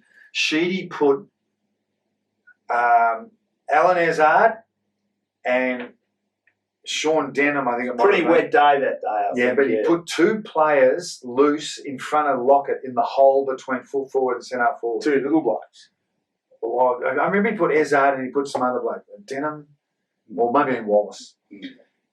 Plugger's going. So it really messed us up because Plugger would normally run there whilst he wouldn't let them get in the way, but they were still a distraction. And Sheedy worked us out, and they beat us. And that, I think Plugger might have only kicked 2 or 3. But he still got 127 for the year. And then you got to that final where for the first time they had that terrible the draw. Top 6. And you guys were 4th, Geelong were 3rd. And the loser was going to get kicked out. And yet Essendon and Melbourne were 5th and 6th respectively, and they're playing the other semi. And the winner stayed in. Correct. Next year they changed it, 3rd against 6th, and you guys won, of course, and beat Collingwood. It could only happen to secure that. Correct. And you played one of the great finals. It was one of the, there were some wonderful finals in the 90s. That was one of them. Lockett's kicked 9, but Spud did his Achilles. Yeah. David Grant, Brownless kicked 8 as well, but Brownless, I remember, came running out from full forward, and David Grant was fearless. He dived across, and Brownless's knee hit him in the side of the head, put him into Disneyland. Yeah. Ablett got Nathan Burke. Yes. You get a few weeks for that too. So all the players, basically, we were stuffed. But you were still in the match. I know. Because of Plugger. Yeah. Who played on Billy? Russell? Not you. No, who played on Brownless? I think Paul Harding. Right. Didn't play on the ruck. Yeah, but we had Lazar. Oh, of course you did. He wasn't a bad player. A lot of injuries. Lazar Vidovic was a great player. He missed the 97 grand final because of a knee. Old school. Yeah. Belcher, bang, great tack ruckman, strong, and didn't take any shit and just belted you. He was good. Lazar Vidovic. I don't think Paul Harding on Billy worked that. No, it didn't. No, did it? No, it didn't work. Because he left at the end of 91 and went and played in the West Coast Premiership in 92. But Billy had one of his great days. It was an outstanding final, and you were very, very unlucky. And the next year, you finished 6th. You beaten Collingwood. Yeah, we beat Collingwood with the G. No, it was at Waverley. Oh, it was at Waverley. It was a tight game, but then the next week the Bulldogs got over. Yeah. Thrashed him. Plugger took a screamer in the square. Yeah. Tell us about Plugger. I mean, you said Ablett was the best player you've seen. Plugger was How good was Plugger? Plugger was an absolute star. He was very a very complicated individual. Why was he complicated? I think he was heavily influenced by people back home in Ballarat. I don't think he fully was trusting of people around him in Melbourne. So it caused issues with his decision making. You know, he could have, if he'd sat down with someone he trusted, who could say, look, just do this and do that. Take it easy. You don't have to get upset when things. Just take a deep breath. And that was an issue, but that's the times. They were the times. But he used to always ask me about Dunstall. He was very mindful of Dunstall and him with the two full forwards. And Dunstall was always written up in the paper by Mike Sheehan as the good cop, the great footballer, would share free kicks, wouldn't give them away, great team man. But he'd always be criticising Tony, saying, Tony was selfish and giving away free kicks. And Lockett hated Sheehan, wanted to kill him. Really? I had great pleasure in telling Mike Tony wanted to kill you, mate. How did Mike handle that? Oh. Really? He wanted to kill him. Wow. Did they ever sort of resolve their issues? I'm not sure. They'd be fine now, but they were the days when Plato just wanted to kill everyone. But anyone that got in his way, or everyone that got in. Now, one of the biggest mistakes I made with Tony, and I tried to earn his respect. Don't know how I could have done it, but he didn't like, he had yes men around him. Here's Tony, jump, do everything, Tony. And I come from Hawthorn where we had top players, I was nowhere near one of the top players at Hawthorn, but we had a group of players that if someone got out of hand, the rest of the team would drag him back down to our level. But Tony was a bit more, he was better than everyone, and no one really, probably Spud might have been the only one, but if you could have. Who maybe and they were Ballarat boys. Yeah, trying to bring him back down, but it wasn't ever easy. So I decided one day to play a bit of a prank on Tony. And I asked Ken Sheldon, I said, what do you think, Bomber? Ken Sheldon coming from Carlton, he was a real lad too, coming from those eras of Carlton where they all messed about. Mark McClure and Jimmy Buckley and all those boys. And all those all those guys, they all had fun. Wayne Arms. That's right, they all had fun. So Tony had just written a book. Excuse me, it was a Tony Lockett story, and I got a copy of it, and Richard Stubbs was on the breakfast show on Triple M at the time, and Richard Stubbs got the book and did a parody of Tony's book. Because, he would have thought they would have had a ghostwriter, no one else would, he wouldn't have written it himself. How would the book have gone? So Richard said, see Tony jump, see Tony run, see Tony punch someone's face. I wouldn't have thought that was funny. No, but Richard Stubbs did this thing in the early 90s. Anyway, so I got the recording and I took it to training and I put it on a tape. I got the cassette deck. This is before mobile phones. And I played it after training for a bit of a laugh. But it didn't get a laugh. From anyone? No one. There were crickets. And I'm looking around and everyone, Lockett's sitting there and steam starts to come out of his ears and I'm going, this isn't working. So I slide across the floor and sort of turn the thing off and go into I go into the change rooms, I pick up my bag and I go and I slinked into the massage room and I thought, I'll just hide here until Tony goes home. And I'm lying there, and those massage tables where you got your face in the hole? Yes. Right? I've got my face in the hole of the massage table, right? Anyway, Kenny Whiffen, the head trainer, is massaging me. Anyway, I'm sitting there, and all of a sudden, there's a shadow. This giant shadow. He's a big man. The big man's come in. He's been looking for me. Wasn't happy. And Kenny Whiffen's gone, g'day, plugger. Anyway, I'm lying there and I'm going, no, what's going to happen? He goes, hey, Fly, was that you? Did you do that? I said, what, plugger? He goes, you fucking know. And I go, and before I could say anything, I thought he was going to push my face through the hole in the table. And they would have had to have called the fire brigade to get my head out because it would have been stuck. But he didn't do it. And he goes, if you ever do anything like that again, I'll fucking kill you. Do you think he was a bit too serious? So I've dodged a bullet anyway. He left.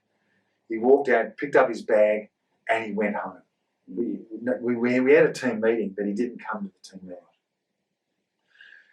And the trainers looked at me, and they just looked at me offline. What did you do? I said, oh, I don't know. Anyway, from that day on, I felt I had his respect because I took him on. It wasn't funny, but I had a crack. And from that day on, he would always come up and ask him, what was it like at Hawthorn? What's Dunstall like? He would come and talk to me about Hawthorn and Dunstall and Platten and how the ball was delivered to him. And I thought, oh, he respected me. You guys finished at the same time, didn't you? I mean, you finished in 94. Did you play to finish the same year, did you? Oh, at St Kilda and then went to Sydney the next year. And why did you finish? You were 32.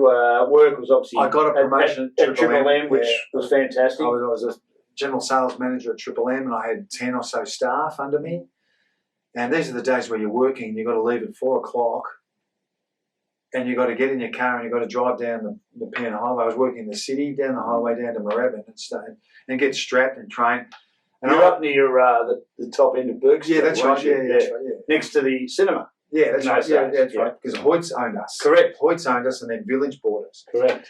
So, and they were the days when mobile phones just arrived and I was just getting phone calls from staff, my team, about, I've got this new client, I want to do this.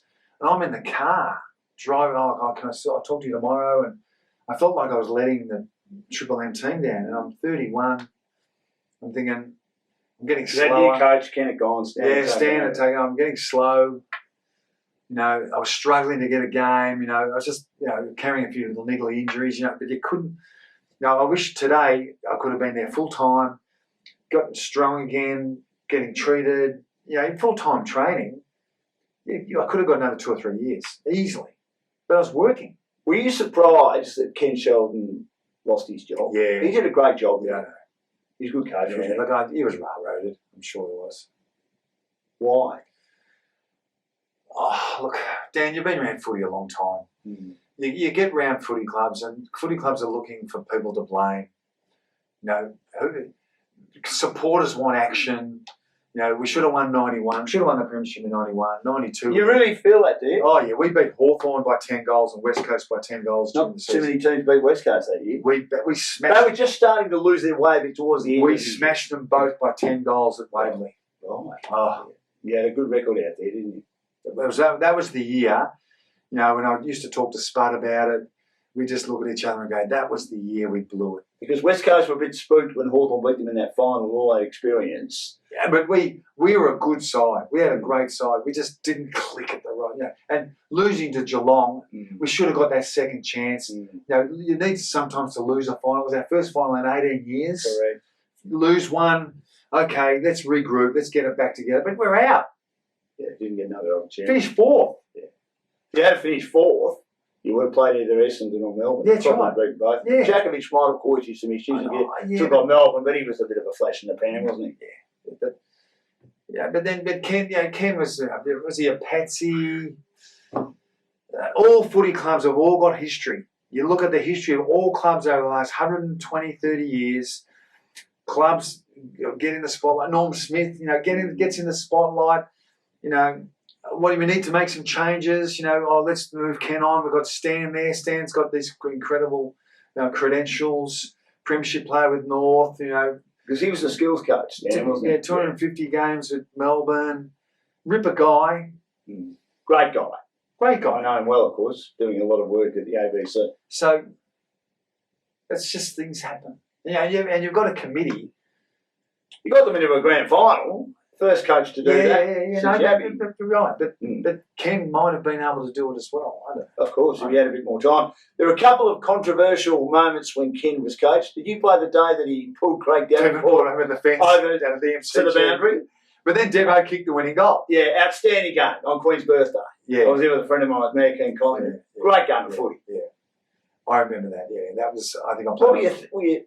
I didn't see. I didn't see. it. I think I might have been playing on Ronnie McEwen at the time, and I played on Dacos, and And they were great footballers. Dacos was great. Oh, he was hard. Was he your hardest opponent? Oh, he was really tough because he never fell over. He had that centre of gravity. Yeah. You know, he'd fall down and Because he was close to the ground. really close to the ground, Yeah. but he'd bend down. You think he's on the ground, but he's not. He floats and swivels, and he's like a cat. He's a great footballer. Did you play in the Nicky Winmar match in I did, '93 yeah. where Gilbert kicked 5? It was a great win against Collingwood. I think everyone thought, here come the Saints, but of course it was Christian that day. Yeah, it was the Nicky Winmar. That was the earmark. Yeah, it was. He took the jumper up. Took his jumper off and No, lifted it up. lifted it up. That's right, and told everyone. But we were copying it from the Collingwood cheer squad because the rooms, the St Kilda rooms are right next to the cheer squad. If you know Victoria Park, at the sort of the city end on the right hand side of the goals. So there was a lot of racism that day. Absolutely. Oh yeah, but there was also just a lot of abuse.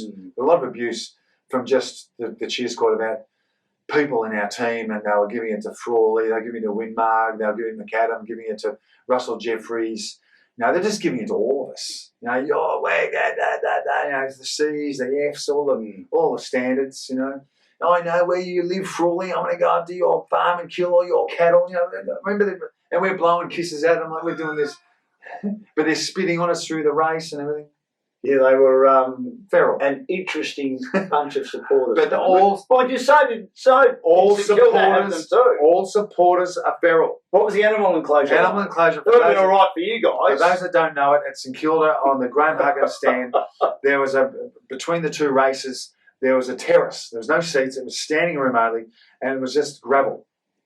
Terrace, gravel, standing room with cans, right? And it was packed. And the only way you could actually get in there is if you were a diehard mongrel St Kilda supporter, right? And that was one area that anything that happened in front of that animal enclosure, you'd know about it. But they used to love giving it to the opposition, especially when the ball came over the boundary, and they would be over the fence and they'd be telling you all about what your mother would be doing, or your girlfriend, or your wife. It was like that at Essendon in front of the Cookson stand, just near the race. That 74 Essendon Richmond match. Every club had it. No doubt about that. That's what made the game. It still has. Although, well, it's not more sterile now, isn't it? I mean, when you had your suburban grounds, it was very different, wasn't it? Very interesting. Oh, it was fantastic. And also at Moorabbin, we had a thing called the barbecue squad. For those people that know, we would run out onto the ground. And people say, "What's a barbecue squad?" There was a group of people that used to bring a barbecue into the ground, and at Moorabbin, up the Wickham Road end, around the left-hand forward pocket, sort of forward flank, on the grassy knoll, they'd have a barbecue, and they'd be cooking snags, and it was all there. And you'd run out, and you'd do the warm-up lap, and you just smell the smell. I feel like I'll have my medium rare, daggers. Yes, it was a unique ground, Moorabbin. I mean, there were days before your time where the ground would be muddy and the Saints were no good, and Ian Stewart, when he was the general manager, would water the ground and make it even worse than it was. Slow the opposition down. Yeah. So 1994, you retired, and then you went off and played a little bit of amateur footy, but your career was going beautifully at Triple M. What was that experience like? That was great. I was the general sales manager there. With good staff, and then and Triple M was one of the more successful. Yeah, that's right. And then they changed the ownership, and a few of us all decided to get out of the joint. So I went into the sports marketing industry. Enjoy that? Loved it. That's when sports marketing wasn't a subject at university. It was a concept. What's sports marketing? It was about a guy called Wilf Barker, who owned the rights to the commercial with the Australian Olympic team, where he sold a sponsorship for $100,000 for the Australian Olympic team in 1984. And the Australian Olympic Committee said, "Oh, this is interesting, you're making money for us." And Will said, "How about I have the rights and I'll do it for you and make money and you just pay me a commission."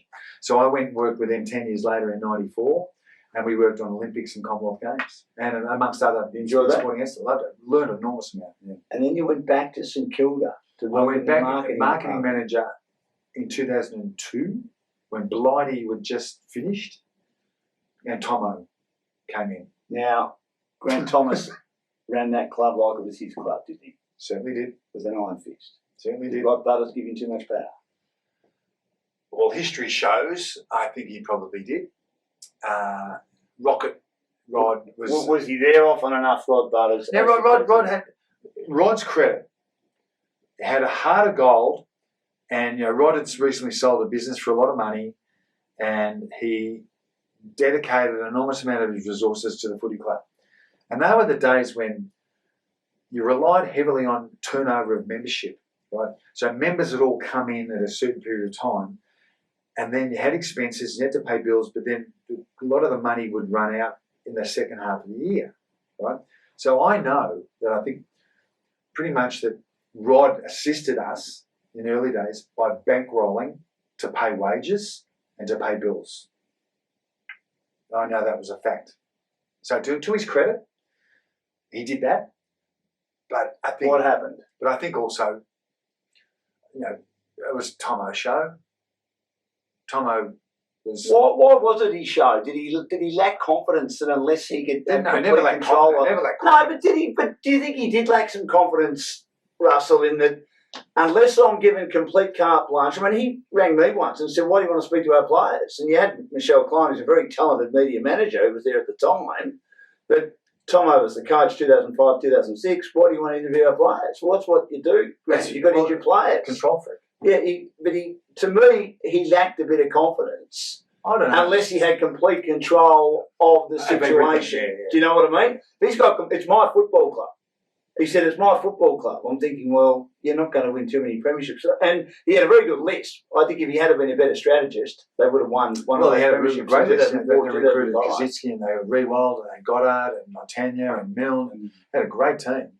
Lenny Hayes and all those players. Harvey was floating around. And was it easy to get clients? Yeah, look, when you're winning, like I think we finished out of the 8 when Tomo first came and took over. And then I think 2004 was the... You won your first 11. That's right. And we won the night premiership. You did too. And we won the first 14. There's that picture where he didn't really want to be Lenny Hayes is holding the cup up without a smile on his face. Yeah. I mean, you've got to enjoy your footy. That's ridiculous. He had great man management skills. He had great man management skills with the players. Yeah. But he didn't really know how to deal with everyone else in the club. Like he just sort of took us all for granted, I thought. Anyway. And then you had Brian Waldron with Rod Butters as well. Did that mix work? Brian Waldron was the general manager. I wasn't on the board. I don't really... history tells us now that Waldron left, went to the Storm. Another woman there that was working, she left, went to the Storm. There was a bit of a team. It was a bit disruptive, and we had to start again. Jim Watson came in as general manager, which was really good. Why did you leave St Kilda? I just decided I'd had enough of... I didn't get on really well with the new GM at the time, a guy called Archie Fraser. He came in and rocked the boat a bit. He was the Scottish guy. Yeah, very aggressive, and the women in the group were getting treated poorly. And I had another opportunity in a few other things, and I decided I'd probably had enough. All the good people had gone. You just got to move on. But you were past president, past players president for 7 years. So are you more a St Kilda person than a Hawthorn person? I've given my time to Saints. I haven't given much time to Hawthorn in a long time. They've had good people around. John Kennedy's been president there for a long time. He's outstanding. For 10, maybe 15 years. Look at that name around there. Yeah, that's right. So he's very highly respected. So look, I might just pull back a bit. I love local footy. I spend an enormous amount of time at the Yarra Juniors. You do. As vice president of the Yarra Juniors with a woman called Shona McGuinness, who's now down at the Amateurs. Right. So she's left the Yarra Juniors, Shona, is she? She was the president when I was vice. Right. And she was one of the best presidents the club's ever had. Right. And she went to the Amateurs as something bit of a game development in women's footy. Yes. But we turned the Yarra Junior Footy Club, Q Comets, we left them with $80,000 in the bank. 400 fully paid members. Good teams. So they need to join forces with Q Rovers permanently. They had a team last year that played and won a premiership as the Q Bears. Did the under 15 age group. Do you think because they're kilometre away from each other. We know the Rovers have been around forever, and they were there when I was playing. Back in the late 70s. You're finding a lot of these kids now. It's a very big local area for private schools. Correct. There's one at every corner. You've got Xavier, Carey. 10-kilometre radius, there's probably 20 of them. Correct. Xavier, Carey, Campbell Grammar, Scotch College. They're all in the middle there, and they've all got football programs. Yeah. So Trinity. So it's hard to get these kids to play who play on a Friday and a Saturday to also then play on a Sunday. So the under 15s are generally the under 14, under 15, maybe under 16s are the teams in junior footy that get hit hardest. So you've got to merge. I think Boondara Hawks was the team that started up between. It might have been between. It was Canterbury and Greythorn and Baldwin. There were three of them. Now Greythorn and Baldwin have joined forces as the one team. That's right. Yeah. So, being around local junior footy was fantastic. I coached Andrew Gaff, as I mentioned before. We had Darcy Moore playing with us. We've had Luke McDonald, Jack Billings. Good players. Yeah, some really good kids have come out of Kew Commons. Do you think they would all go on? No. The biggest one, Jack Sinclair, did not see it coming. Outstanding year last year. Did not. I saw Jack Sinclair at junior footy and I thought, I didn't even know he was at Oakley Chargers. It surprised me. And then I thought, he's at Oakley Chargers? And then he got picked up. Well, hasn't he proven me wrong? Wow. But hard work, dedication, training, stay injury-free, and just run fit, super fit. What a star. He won the best and fairest at St Kilda. Oh, he did, I know. Great football. All Australia. And I also spent 7 years umpiring. Now, that was funny. Right? Really? Oh, Did you enjoy that? I loved it. So I've pretty much done. Why was it funny? Because I, as a coach, as juniors, I was a nightmare. I didn't need a runner. I'd be yelling out, come on, run. I wouldn't yell out abuse. I would just yell out instructions, but I was loud. Of course you would. Come on, run harder, good run, well done, good play. Come on, you come on. But, I didn't, the abuse of umpires, I didn't condone that, of course, but sometimes you would say, oh, mate, come on, it was holding the ball, mate. What? You'd yell. You would.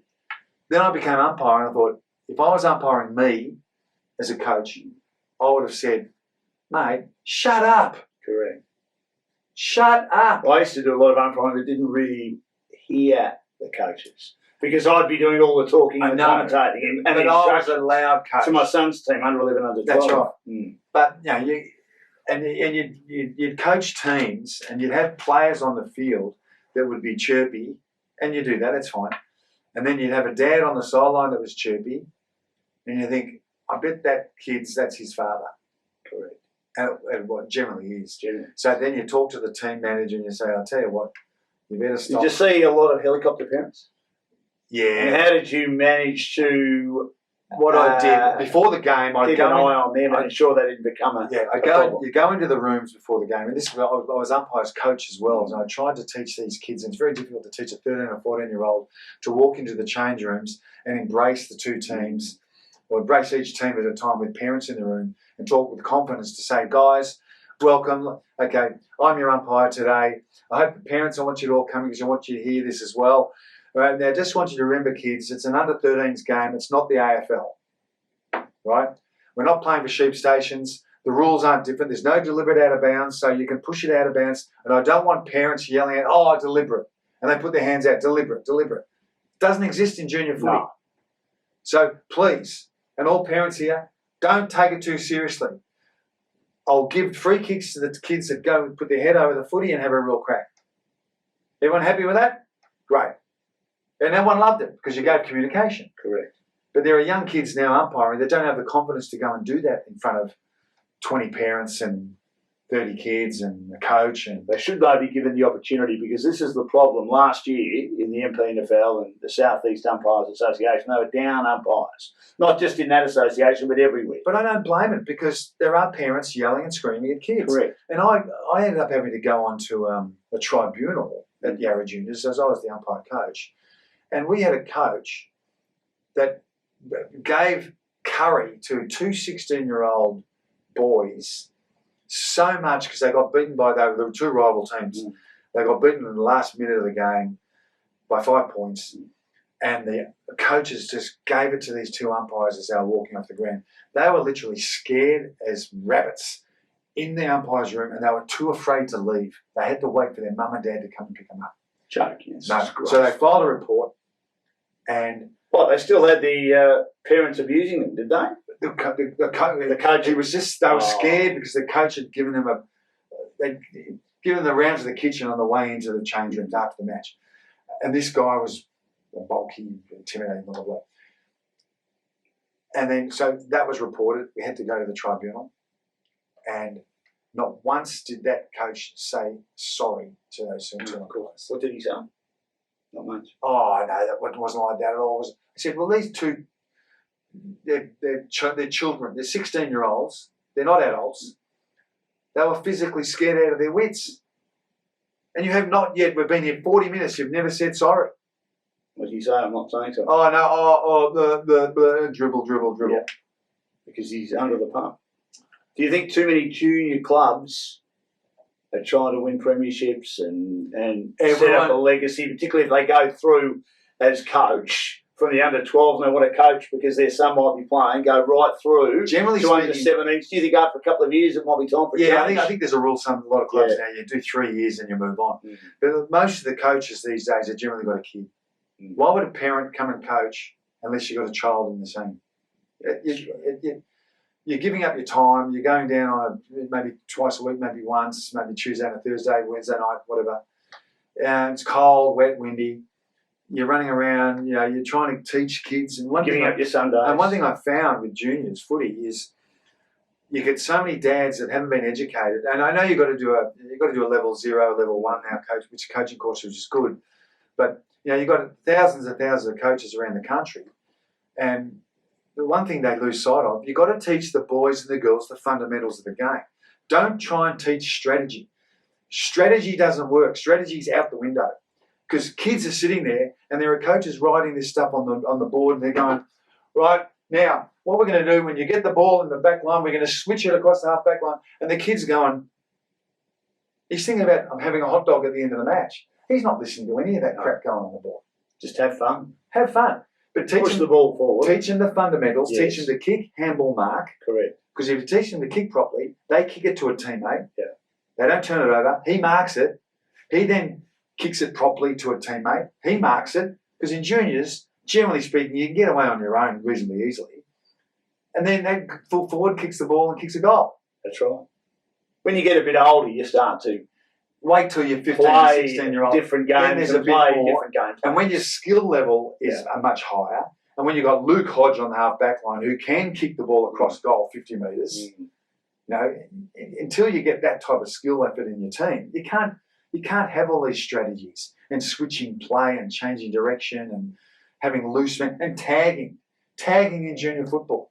Ross Stevenson said on 3AW, he went to his son's under-12 game and 2 of their best players were tagged in the grand final, under-12s. Yeah, it's ridiculous. Really? You can't do that, can you? Oh, well, yeah, but they did. Well, they're too serious, I reckon. Sorry. We've got Russell Morris with us, fly on the wall, former Hawthorn St Kilda player. You did some commentary for a while. Did you enjoy that? Yeah, I did, yeah. I did that for You did ball by ball and you also did a lot of boundary. I did a lot of boundary and I did a lot of commentary on the games that were telecast back to Perth and Adelaide. Right. Like, you like that? It might have been a Freo Melbourne game back to Adelaide. I loved it. Yeah, it was a huge amount of experience, working with Sandy. I worked with Bruce. Bruce was great. Bruce was... He would have given you a lot of support. Oh, just professional. But teaching you when to pause, when to not say too much. The goals kicked. And a lot of commentators keep talking through the crowd. Especially, I find, the ex-players, because you guys know the game. You know the game. Yeah, but also there's a skill in not saying too much because it's television. Correct. The viewer can see the game. So if there's a goal kicked, say nothing. Let the crowd give you the atmosphere. It's screaming. The camera closes in on the cheer squad. They're yelling and screaming. Give it 5, 6, 7 seconds. What a great goal by Dustin Martin that was. He moved around on his left foot, spun around, turned him inside out and put it through. That's when you come in. So I just learned those skills from Bruce, how to pause. But then... Why didn't you continue doing that? Oh, because Seven lost the rights. Yes, that's right. That's right. And I had 4 years of calling and And then when it came back, Seven had sort of changed the team around. Yeah, I know so too. I've been out of the game too long. It was 5 years down the track. Did you ever think about coaching? I did coach. I got approached by old Melburnians in 2006. They were in B grade, which was an enormous amount of fun. What it did for me, it reconnected me back into that age group of that sort of 18 to 30-year-old young males. You know, my son was playing with Carey at school at the time, and then I started coaching the seniors, and I really enjoyed it. And it came down, amateur football, for those that... It's a very good comp. It's a great comp. And it's interesting with amateur footy, the level between D1, C, B and A it's quite broad. Yeah. And the level between A and B is really broad. It's like seconds and seniors in AFL. C and B is reasonably broad. D and C. And we were in B. And one thing with the amateurs is the bottom two teams would be relegated, the top two teams would go up, right? So we were playing Ajax in the last game. To stay up. Right. And the loser dropped. And I swear there was 3,000 people. Oh, yeah. I mean, they're one of all those relegation matches. And we're at Junction Oval. Wow. And I had Simon Beaumont, ex-Carlton. Simon Beaumont was my assistant coach. And a guy called Mick Lovejoy was my runner. Yeah. And we had Tommy Paul was playing with people might know. He was down at Port Melbourne. You know, some really good local footballers. And the game was tight. And it got to the stage at the end where they had this full forward, I think his name was Simon Rappaport, I think his name was for Ajax. And it was a classic. Yeah, coaching from the boundary? Or no, I was up in the grandstand. Right. And we up in the Blackie Iron. Yes, one of the great grandstands. And sitting up there, and Rappaport took a mark with 3 or 4 minutes to go, and he's kicked into the man on the mark. I think it was to put them in front. And then we took the ball down, and we kicked a goal, and then they kicked another goal, and then another one of our blokes ran down a bloke. It was a great tackle. With 30 seconds to go, it was just. And you hung on. And we hung on. Oh. And it's the most stressed I've ever been in footy. It's almost like winning the preliminary final, because the preliminary final in the amateurs, bar the bottom division, is probably a bigger game than the grand final, because the winner goes up. Goes into the grand final, a chance to win a flag, but it also means they're guaranteed of going up. We're talking old Melburnians don't play C grade. No. We stay in B. Oh, stress. You did it for 1 year? I did it for another year, but then I was actually working for Skins Compression. Yeah. I got appointed to work for Skins to manage all their sports sponsorships of all the sports stars around the country. And I was Melbourne based. And I had to go to Sydney on a regular basis, so I had to pull the pin on the coaching. You had a great career as a footballer, and you're a very likeable person. How much do you think your football career and your personality and your profile has helped you with all the wonderful jobs you've got? You're working in the car industry now too, and you're very successful in that. Working for Mercedes-Benz of Brighton. But what it does, working for Mercedes-Benz of Brighton, I connect to all the people in the Bayside, which is pretty much an enormous amount of St Kilda people. That's right. And a lot of the sponsors that I had when I was marketing manager and also as a player are still involved in the club. That's good. So for those people that may watch that have played AFL, I guarantee you definitely take advantage of it. It's a profile, because Melbourne is a town that people love to talk about footy. They do. Even local. Talk about Sorrento, or talking about old Melburnians. They say in Sydney, Russell, that people ask where you live. In Melbourne, they say, first question they ask, who's your footy team? Yes, correct. So everyone wants to talk about their local club. You know, you're playing at Bonnie Doon, or you're playing at Old Carey or Old Zabs, or wherever you're playing. It's a community, it really is. It's even more so now with netball. Netball now is part of the whole curriculum of the footy club. Really, really good. So guarantee you that certainly has helped. It's a door opener. Oh, you're the Russell Morris, the singer or the footballer? Oh, I'm the footballer. Yeah, I generally get that. But the singer thing now I'm losing, because they're all getting too old. Now, that scrapbook, did you know your mum had put it together? My mum put together this scrapbook. No doubt they'll probably take some pictures. They will. Some shots of it later. Still looks in pretty good shape. Well, mum put it together just to give guys a bit of a look at it. It's an old. It's got all sorts of things in there. Not just your footy highlights, Russ. Big fee shocks. Yes. Were you shocked? Oh, absolutely. Who was the coach? Jeez. Billy Goggin. Billy Goggin. Oh, yes, that's right. And, oh, wow. You go down to training and you Tony Shaw, Gavin Brown, Terry Who did you Danaher. play against? South Australia. Yeah, I played the game when we got ripped off by 3 points. When Richard Osman was bouncing That's the ball right, down the he was boundary, and he bounced the ball, and the boundary umpire from 150 metres is called it out of bounds. Yeah, that's right. Would have been an unbelievable atmosphere because they just love their state footy and they weren't in the AFL. They're the worst us supporters. against them. Adelaide supporters are the worst supporters. Adelaide. They are. Not Port Adelaide, Adelaide. Adelaide Crows. Really? Oh, arrogant. Are they really? Oh. They haven't had much success. And they hate Port Adelaide. I know that. And they haven't had that much success, have they? Any regrets, Russell, in your football career? Yeah, the biggest regret was playing in the 87 grand final when I shouldn't have. That's a regret because if I didn't play that, I might. The sliding door moment, I could have been in the 88, 89. You just don't know. And who'd you say your hardest opponent was? Oh, Ablett. tough, Ross Glendinning. Good player. Oh, Gee, I would have thought he would have been a bit too Ross tall and big. No, big and strong. These are the days Beautiful where, these are the days if he's behind, he didn't need to put hands in the back. He used his body. Yes. He'd bump you with his chest and push player. you out. And a barrel-chested drum and he'd come out from full back. Hit you with his chest and push you forward and take them out. Kelvin Moore was the best at it. He taught me how to do it as well. He was a wonderful player. Oh. He was in the back end But, of his career. but Ross Glendinning, yeah, Gary Ablett Senior, they were the two that really gave me them. Oh. And there were days I remember we played North at the MCG, and the two Cracker boys were playing, and the ball's flying around, and then I think one of the Langford had to run out, and I had to go back and fill a space, and then I'm on Jimmy Cracker, and the ball's come down, and you just don't know where he is. No. Oh, Zipping around both. oh, it's like He moved up the ground a bit more. Phil had more stayed closer to But the I goal. can imagine what it would have been like playing on Cyril Rioli. Yes. When one-on-one, playing on Cyril Rioli, you just think, where is he? Where is he? All he needs was the ball hit the ground. Best player you like watching today? Oh, God. Oh. Oh. There's been some good ones, or there are some good ones. It's a different game, of course, isn't it? Oh, it's a totally different game, yeah. I can't even think of any. I can't, there's no real standard, there's no Lockett or there's no Dunstall or,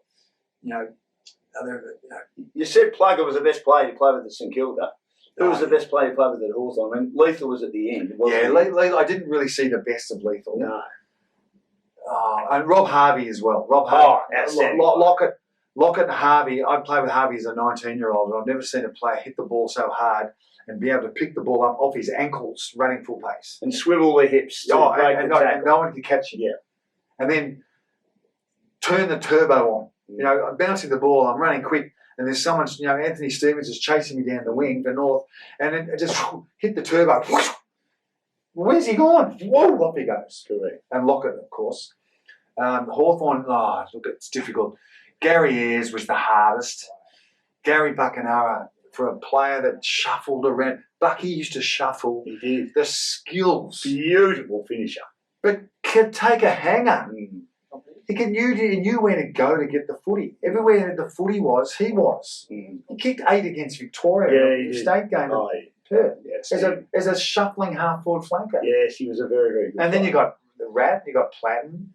And Dermy. Then you got Dermy, you got Bunghole at full forward. Did you get on well with Dermy? He said you were a bit soft, Russell. Oh, Did you know I know. No one. Hey, Dermy's the hardest footballer that ever played, but also Dipper's the best player that's ever played. Dipper's People will tell you that. Oh, absolutely, outstanding player. Oh, but I saw Dermot. Dermot got broken ribs in 1991. No, 1990. Or 89, maybe 90. The year that the Southern Stand was torn down. 90. I think. 91, I think it was. No, but I played for St Kilda. Now, this would have been. 1990. I think they tore it down in 90. Yeah. Anyway, he got his ribs broken. And then the next game against Richmond, he wore this, like a big cricket pad on his chest. And he was playing against, who was the big, the full backman from the Victorian country? They call him the farmer, Andy Goodwin. Oh, yes. And Goodwin was just bashing him. Yeah, he was. He knew he could have a crack at him. Yeah. He's kicked 11. Yeah, so, mate. I mean, Mark Yates' comment, he said that was the even upper when he got into the first bounce in the 89 grand final. He said, yeah, fair enough, but I'm still there because he kicked that goal. Amazing. He just he got smashed by Yates. Strong. Went down grimacing, went down the forward pocket, and then he had to take the mark when Yates's Stephen Hawking came running in. Came in and gave him a big hip and shoulder straight in his guts and took the mark. Well, he was tough, Stephen Hawking. He broke Lee Matthews. Yeah, well, he had Matthews. Yeah, that game. I played that game. What was that like? Oh, that was scary. Because Jacko went berserk. Jacko was on Langford, and Langers was Superman. Langers has got the pretty laid back Langers. Langers, yeah, but powerful. Yes. You know, he used to shave with a set square. That's how square his jaw was, right?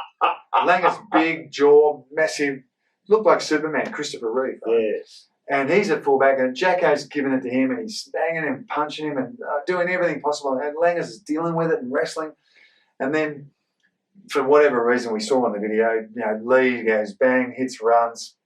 Did anyone ever ask him why he did it?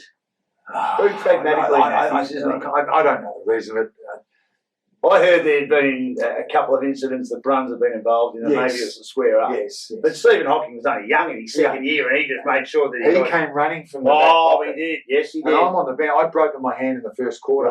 Right. I'd fallen and broken the metacarpals in the hand there. So I'm in the bench, and I see Hawking running and bang, just smack. And then Barney's walking off like this with the blood falling off his face. And then it was just on. I'm like, wow. What did Yabby say to you? Because I know you had a crack at Peter McKenna at World of Sport the next day. Yeah. Did he get into it?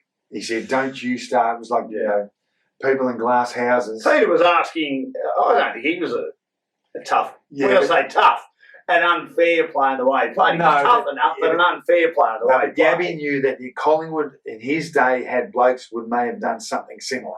So I don't want it. And Yabby's there going, he didn't want to talk about it because Yabby was an ex-copper and the police were involved. Yeah, he knew all that. And you just say nothing. And I'm only in here because they made me come in. We'd never have gone into World of Sport.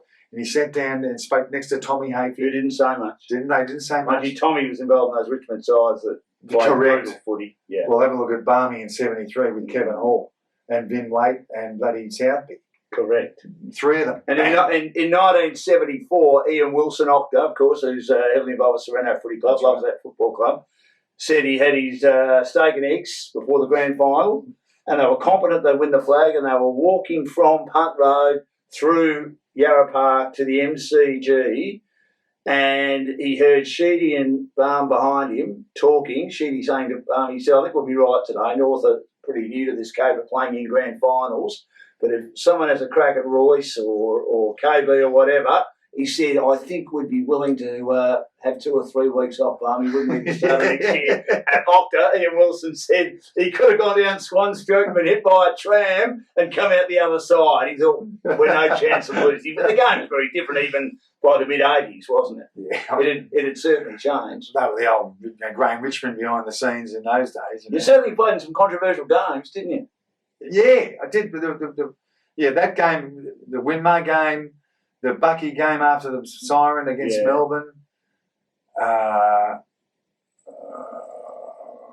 think that's probably obviously the Jimmy Edmund game, where you're in the middle of that. Yeah, got put to sleep. Yeah, the 91 qualifying final, or elimination final, which they say is one of the best finals. That one, along with, in the 90s anyway, the North Melbourne Geelong prelim, which was one of the great finals. Wasn't that a great How good was Mike Carey that day? And Adler took the one-hander in the goal square. If you had to choose one, you'd still choose Lockett ahead of Dunstall? Oh, that's really tough. It all depends who you're playing against. If you got Rick Kennedy as fullback, plugger. Because Tits Kennedy, plugger will eat you. Why'd they call him Tits? Because he had massive pecs. Oh, right. Yeah, well, Ron Andrews broke his leg at the end of 1984.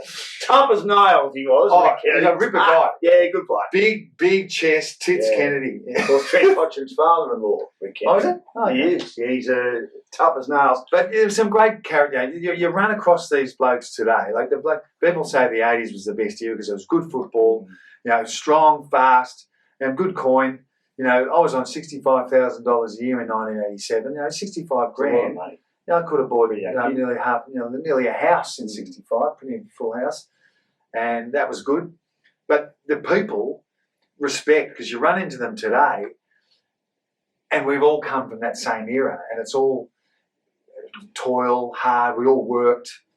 You know, you didn't do it just for the money. You did it because it was all about footy. There was no social media. There was no trolling. There's no bullshit. You did it for the right reasons. There was no overcomplication of the game, kicking backwards and sideways, and that's get it and kick it. That's the bane of the game, kicking sideways and changing direction. Teams do it now because they're scared. They're scared to move and take a risk.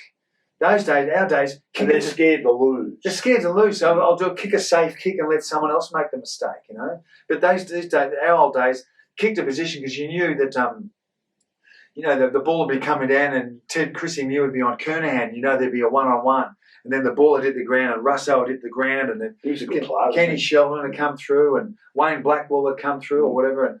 And, it's just the Cork and Millis. Carlton games at Princess Park was just full-on smash. And then we had the Essendon rivalry. And you see Terry down here today, they're fantastic. Mark Harvey, Vanderhaar, they're all just great people. Timmy Watson, Sheedy.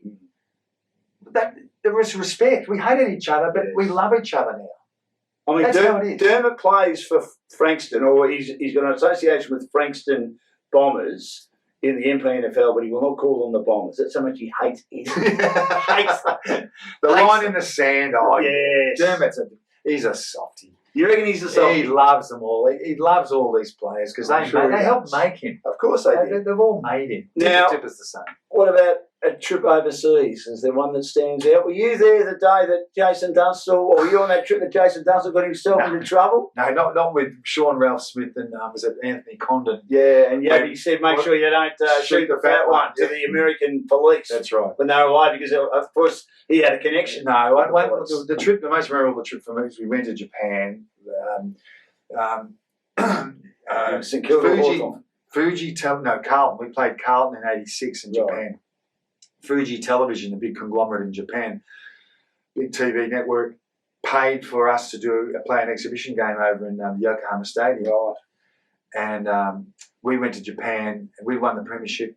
And interesting with Japanese, it's all about respect and it's all about honour.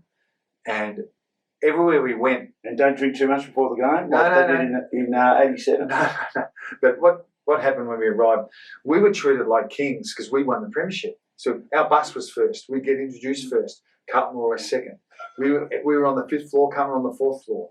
Oh. We were introduced into the embassy had a function and we were Hawthorn champion, Carlton winning.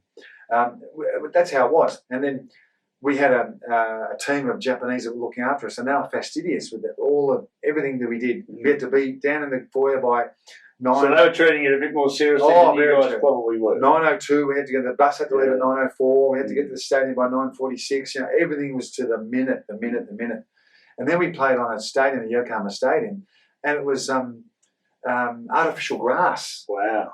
And we didn't realise until probably 2 days beforehand that. We trained on it, and they watered it, and when you slipped over, it would burn your skin. Ooh. So we had to buy protective elbow and knee things, right? But when we slid sideways, I remember I took all the skin off the side of my ass, sliding and it just burnt. It was burnt. It was a burn. Ooh. It was terrible. We just had so many burns on our bodies. It was terrible. But the prizes, we played Carlton. And they had a car for Mark of the Day, I think, on a best on ground order. They had a car, a stereo system, they had all the TVs. And for the Mark of the Day, and we went up to Yabby and said, mate, if they're giving a stereo system away for the Mark of the Day, there's no way any one of us is going to be punching from behind. We're going for everything. It's an exhibition game. And what do you say? Okay. He just looked at me and went, because we won the flag. He didn't care. He just went, whatever. He just wanted the premiership. This was a circus for him. Yes, that's right. But one thing he did say is, when we play, we're Hawthorn, and we play. We're Hawthorn. We play as Hawthorn. So we did all that.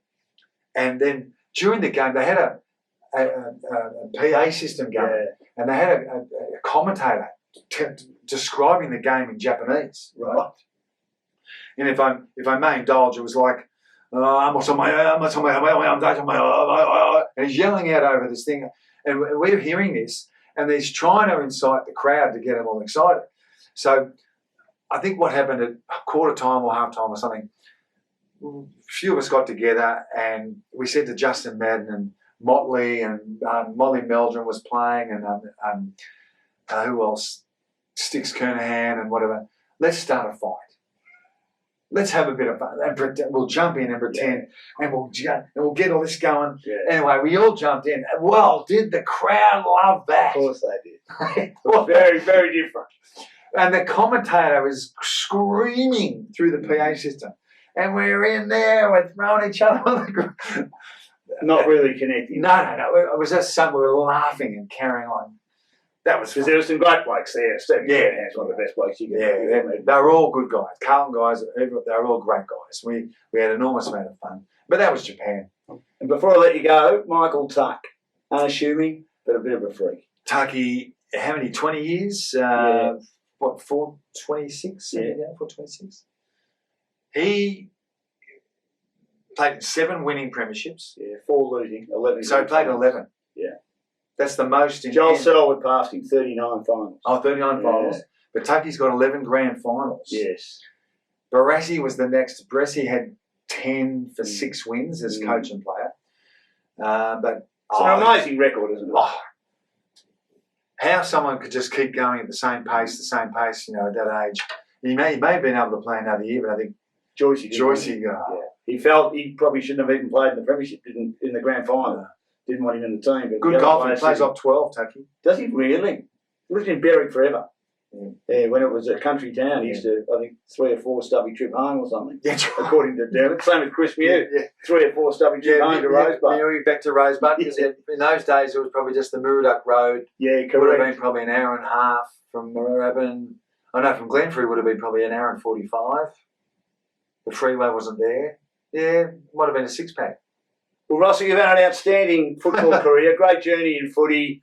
You've achieved a lot both on and off the field. You're always one of the nicest people to speak to. No wonder they call you the social butterfly, because you do like to talk. Thanks, Dan. We're looking forward to having a look at all the photos from the scrapbook. We thank Mrs. Morris. What's your mum's name? Joan. Joan. Thank you, Joan, for allowing us to have the scrapbook and have a look at Russell's outstanding career. It was a terrific career too for Russell Morris. 159 games in 11 years. 1987 he represented Victoria. 86 he won a premiership, and he was a terrific player for the Hawks and the Saints. And don't forget to have a good look for Game Face of Fly on the Wall with the great Russell Morris. Get your Game Face on.